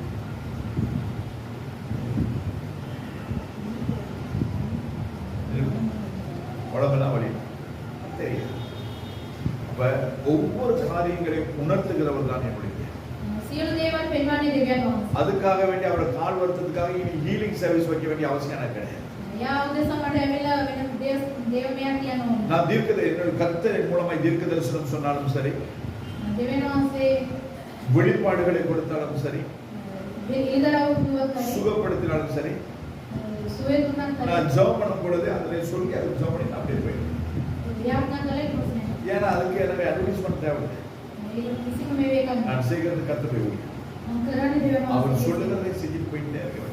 ඒකද අපි කියපු දේ කරගෙනම යනවා. அதனாலதான் இன்று வரை கர்த்தர் என்னை கிருபையாய் நடத்தும். ඒ ඉඳන් දෙවියන් වහන්සේ අද වෙනතුම எனவே හොඳට நீங்க எங்க இருக்கிறீங்க என்றது நீங்க பாருங்க. ඔයගොල්ලෝ කොහෙද ඉන්නේ කියලා ඔයගොල්ලෝ බලන්න. நீங்கள் கிறிஸ்தவர்களா பேரளவில் ரட்சிக்கப்பட்டவர்களா இருக்கிறீர்களா නම් වශයෙන් අපි ගැලවීම ලැබපු කට්ටිය. அல்லது உங்களை ரட்சித்த கிறிஸ்துவுக்குள் இருக்கிறீர்களா ගැලවුණා ක්‍රිස්තුස් වහන්සේ තුළ அல்லது සිටිනවා. கிறிஸ்துவோடு இருக்கிறீர்களா නැත්නම් ක්‍රිස්තුස් වහන්සේ සමග සිටිනවා. என்பதை தீர்மானித்துக் கொள்ளுங்க. ඒක ඇවිල්ලා ඔයගොල්ලෝ තීරණයක් අරගන්න. ஆண்டவர் சீக்கிரமாய் வரும். දෙවියන් වහන්සේ එනවා ඉක්මනට. மத்திய 24:42 நான் வாசிக்கிறேன். මත්තේයු 22 24:42. 42. உங்கள் ஆண்டவர் இன்ன நாளிகையிலே வருவார் என்று நீங்கள் அறியாதிருக்கிறபடியால் விழித்திருங்கள். දෙවියන් වහන්සේ කොයි දවස්වල එනවාද කියලා දන්නේ නැති ඉඳයි ප්‍රවේශමෙන් අවදිව සිටිනවා. அவதிவசி. எனவே கர்த்தருடைய வருகை மிகவும் சமீபமாய் இருக்கிறது. දෙවියන් වහන්සේගේ ඊම ඉතාලම තිබෙනවා. எல்லாரும் ஆண்டவரத்தை நீங்கள் ஒப்புக் கொடுங்க. අපි සෑම දින දෙවියන් වහන්සේ තුරට අපි கர்த்தருக்கு වාඩි எங்கள் வாழ்க்கையில முதல் ஸ்தானத்தை கொடுங்க. දෙවියන් වහන්සේට මුල් තැන දෙමු. நாளைய தினத்தை குறித்து கவலைப்பட வேண்டாம். ඊට දවස ගැන දුක් වෙන්නේ. நாளைய தினம் கர்த்தருடைய. ඊට දවස් දෙවියන් වහන්සේගේ. நீங்க இப்ப இந்த போன வருஷம் வரைக்கும் யோசிச்சு சொல்லுங்க. போன வருஷம் வரைக்கும் உங்களுடைய செவ்வாய்க்கிழமை ஆஃப் அன்னைக்கு கண்டிப்பா கிடைச்சதா? கிட்டத்தட்ட ஒரு வருஷம் நீங்க வேலை செய்யுங்க கிடைக்கும்.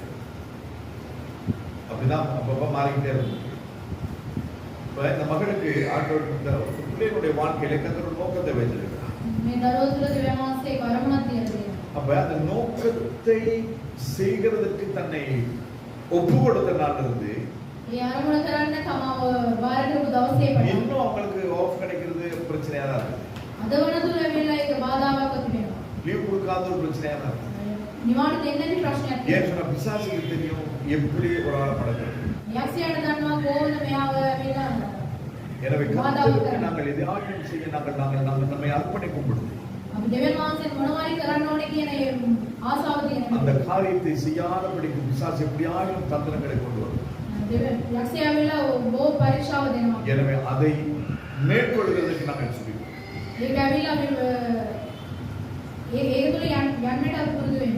ඒක අභිමාව යන්න අපි සූදානම් කරගන්න. எனவே இந்த காரியங்களுக்கு நம்ம வாழ்க்கையிலே கவனமாக இருக்க. මේ කාර්යය උදෙසා දෙවියන් වහන්සේ මේ දේවල් වලින් ප්‍රවේශ වෙන්න. ஆண்டவர் சீக்கிரமாக வரும். දෙවියන් වහන්සේ එනවා ඉක්මනට. அது மட்டும் தான் என்னால சொல்ல. ඒක තමයි මට හරියටම කියන්න. இந்த தலைமுறை ஆண்டவருடைய வருகையை பார்க்க. දෙවියන් වහන්සේගේ ඊම ඇවිල්ලා අපි හැමෝම බලනවා. இன்னும் 4 தலைமுறைகள் போகலாம். පරම්පරා 4ක් යන්නේ. ஆண்டவருடைய வருகைக்கும் දෙවියන් වහන්සේගේ ඊමට எருசலேமிலே தேவாலயம் கட்டப்படுகிறதுக்கும் ජෙරුසලෙම දෙවියන් වහන්සේගේ මාලිගාව ඔක්කොම ඒක සිදු වෙලා තිබෙනවා. நமக்கு இந்த நாட்டு பிரச்சனை அரசு பிரச்சனை மட்டும் தான் நமக்கு தெரியும். අපේ රටේ තිබෙන ප්‍රශ්න විතරයි අපිට දන්නේ. மான் பிறப்பை நாங்க இன்னும் குறைக்கல. පාන් අඩු කරනවා කියුවා. அது நமக்கு ஒரு பெரிய பிரச்சனையா இருக்கு. ඒකත් අපිට ලොකු ප්‍රශ්නයක්. ஆனா மானை தாண்டி ஆண்டவருடைய வருகை இருக்குது. ඒකට වැඩි දෙවියන් වහන්සේගේ ඊම மானையே பார்த்துட்டு இருக்கோம். පාන්කම බලාගෙන ඉන්නවා. வண்டி அரிசிக்கு முன்ன 700 ரூபாய்க்கு 1200 ரூபாய் சொல்றான். ගුරුමස් ඇවිල්ලා දැන් කලින් 800 දැන් 1200. நம்ம அதையே பார்த்துட்டு ඒකම බලාගෙන ඉන්නවා. அதனால ஆண்டவருடைய வருகை தெரிய மாட்டேங்குது. ඒන්ට දෙවියන් වහන්සේගේ ඊම ඇවිල්ලා පේන්නේ නැහැ. ஆயத்தப்படுவோம். ඒවල සූදානම් ஒரு වෙමු. கூட்டத்தை ஆயத்தமாக்குவோம். කොටසක් ඇවිල්ලා අපි සූදානම් ஆண்டவர் කරමු. வருகை சமயமாயிருக்கு. දෙවියන් වහන්සේගේ ඊම ඇවිල්ලා ඉතාලම. நல்ல ஆண்டவரே இந்த நாளுக்காக உம்மை துதித்து ஸ்தோத்திரிக்கிறேன். ஆண்டவரே நீர் சொன்னதான வார்த்தைகளை உம்முடைய பிள்ளைகளுக்கு நான் கற்றுக் கொடுத்திருக்கிறேன். என்னால் முடிந்தவரை ஆண்டவரே உம்முடைய ஆவியினுடைய அனுக்கிரகத்தோடு போதனை செய்து வைக்கிறேன். அதை கேட்டு உடைய பிள்ளைகள் நடக்க முடித்திருக்கிறார். அதன்படி செய்ய எனக்கும் அருள் செய்கிறார். உடைய வருகையிலே நாங்கள் அத்தனை பேரும் காணப்பட தகுதியுள்ளவர்களாய் இருக்க உதவி செய்யும். தேவர்கள் எல்லாம் சரி உடைய பிள்ளைகளை சமாதானமாய் இருப்பார். இயேசு கிறிஸ்து மூலமாய்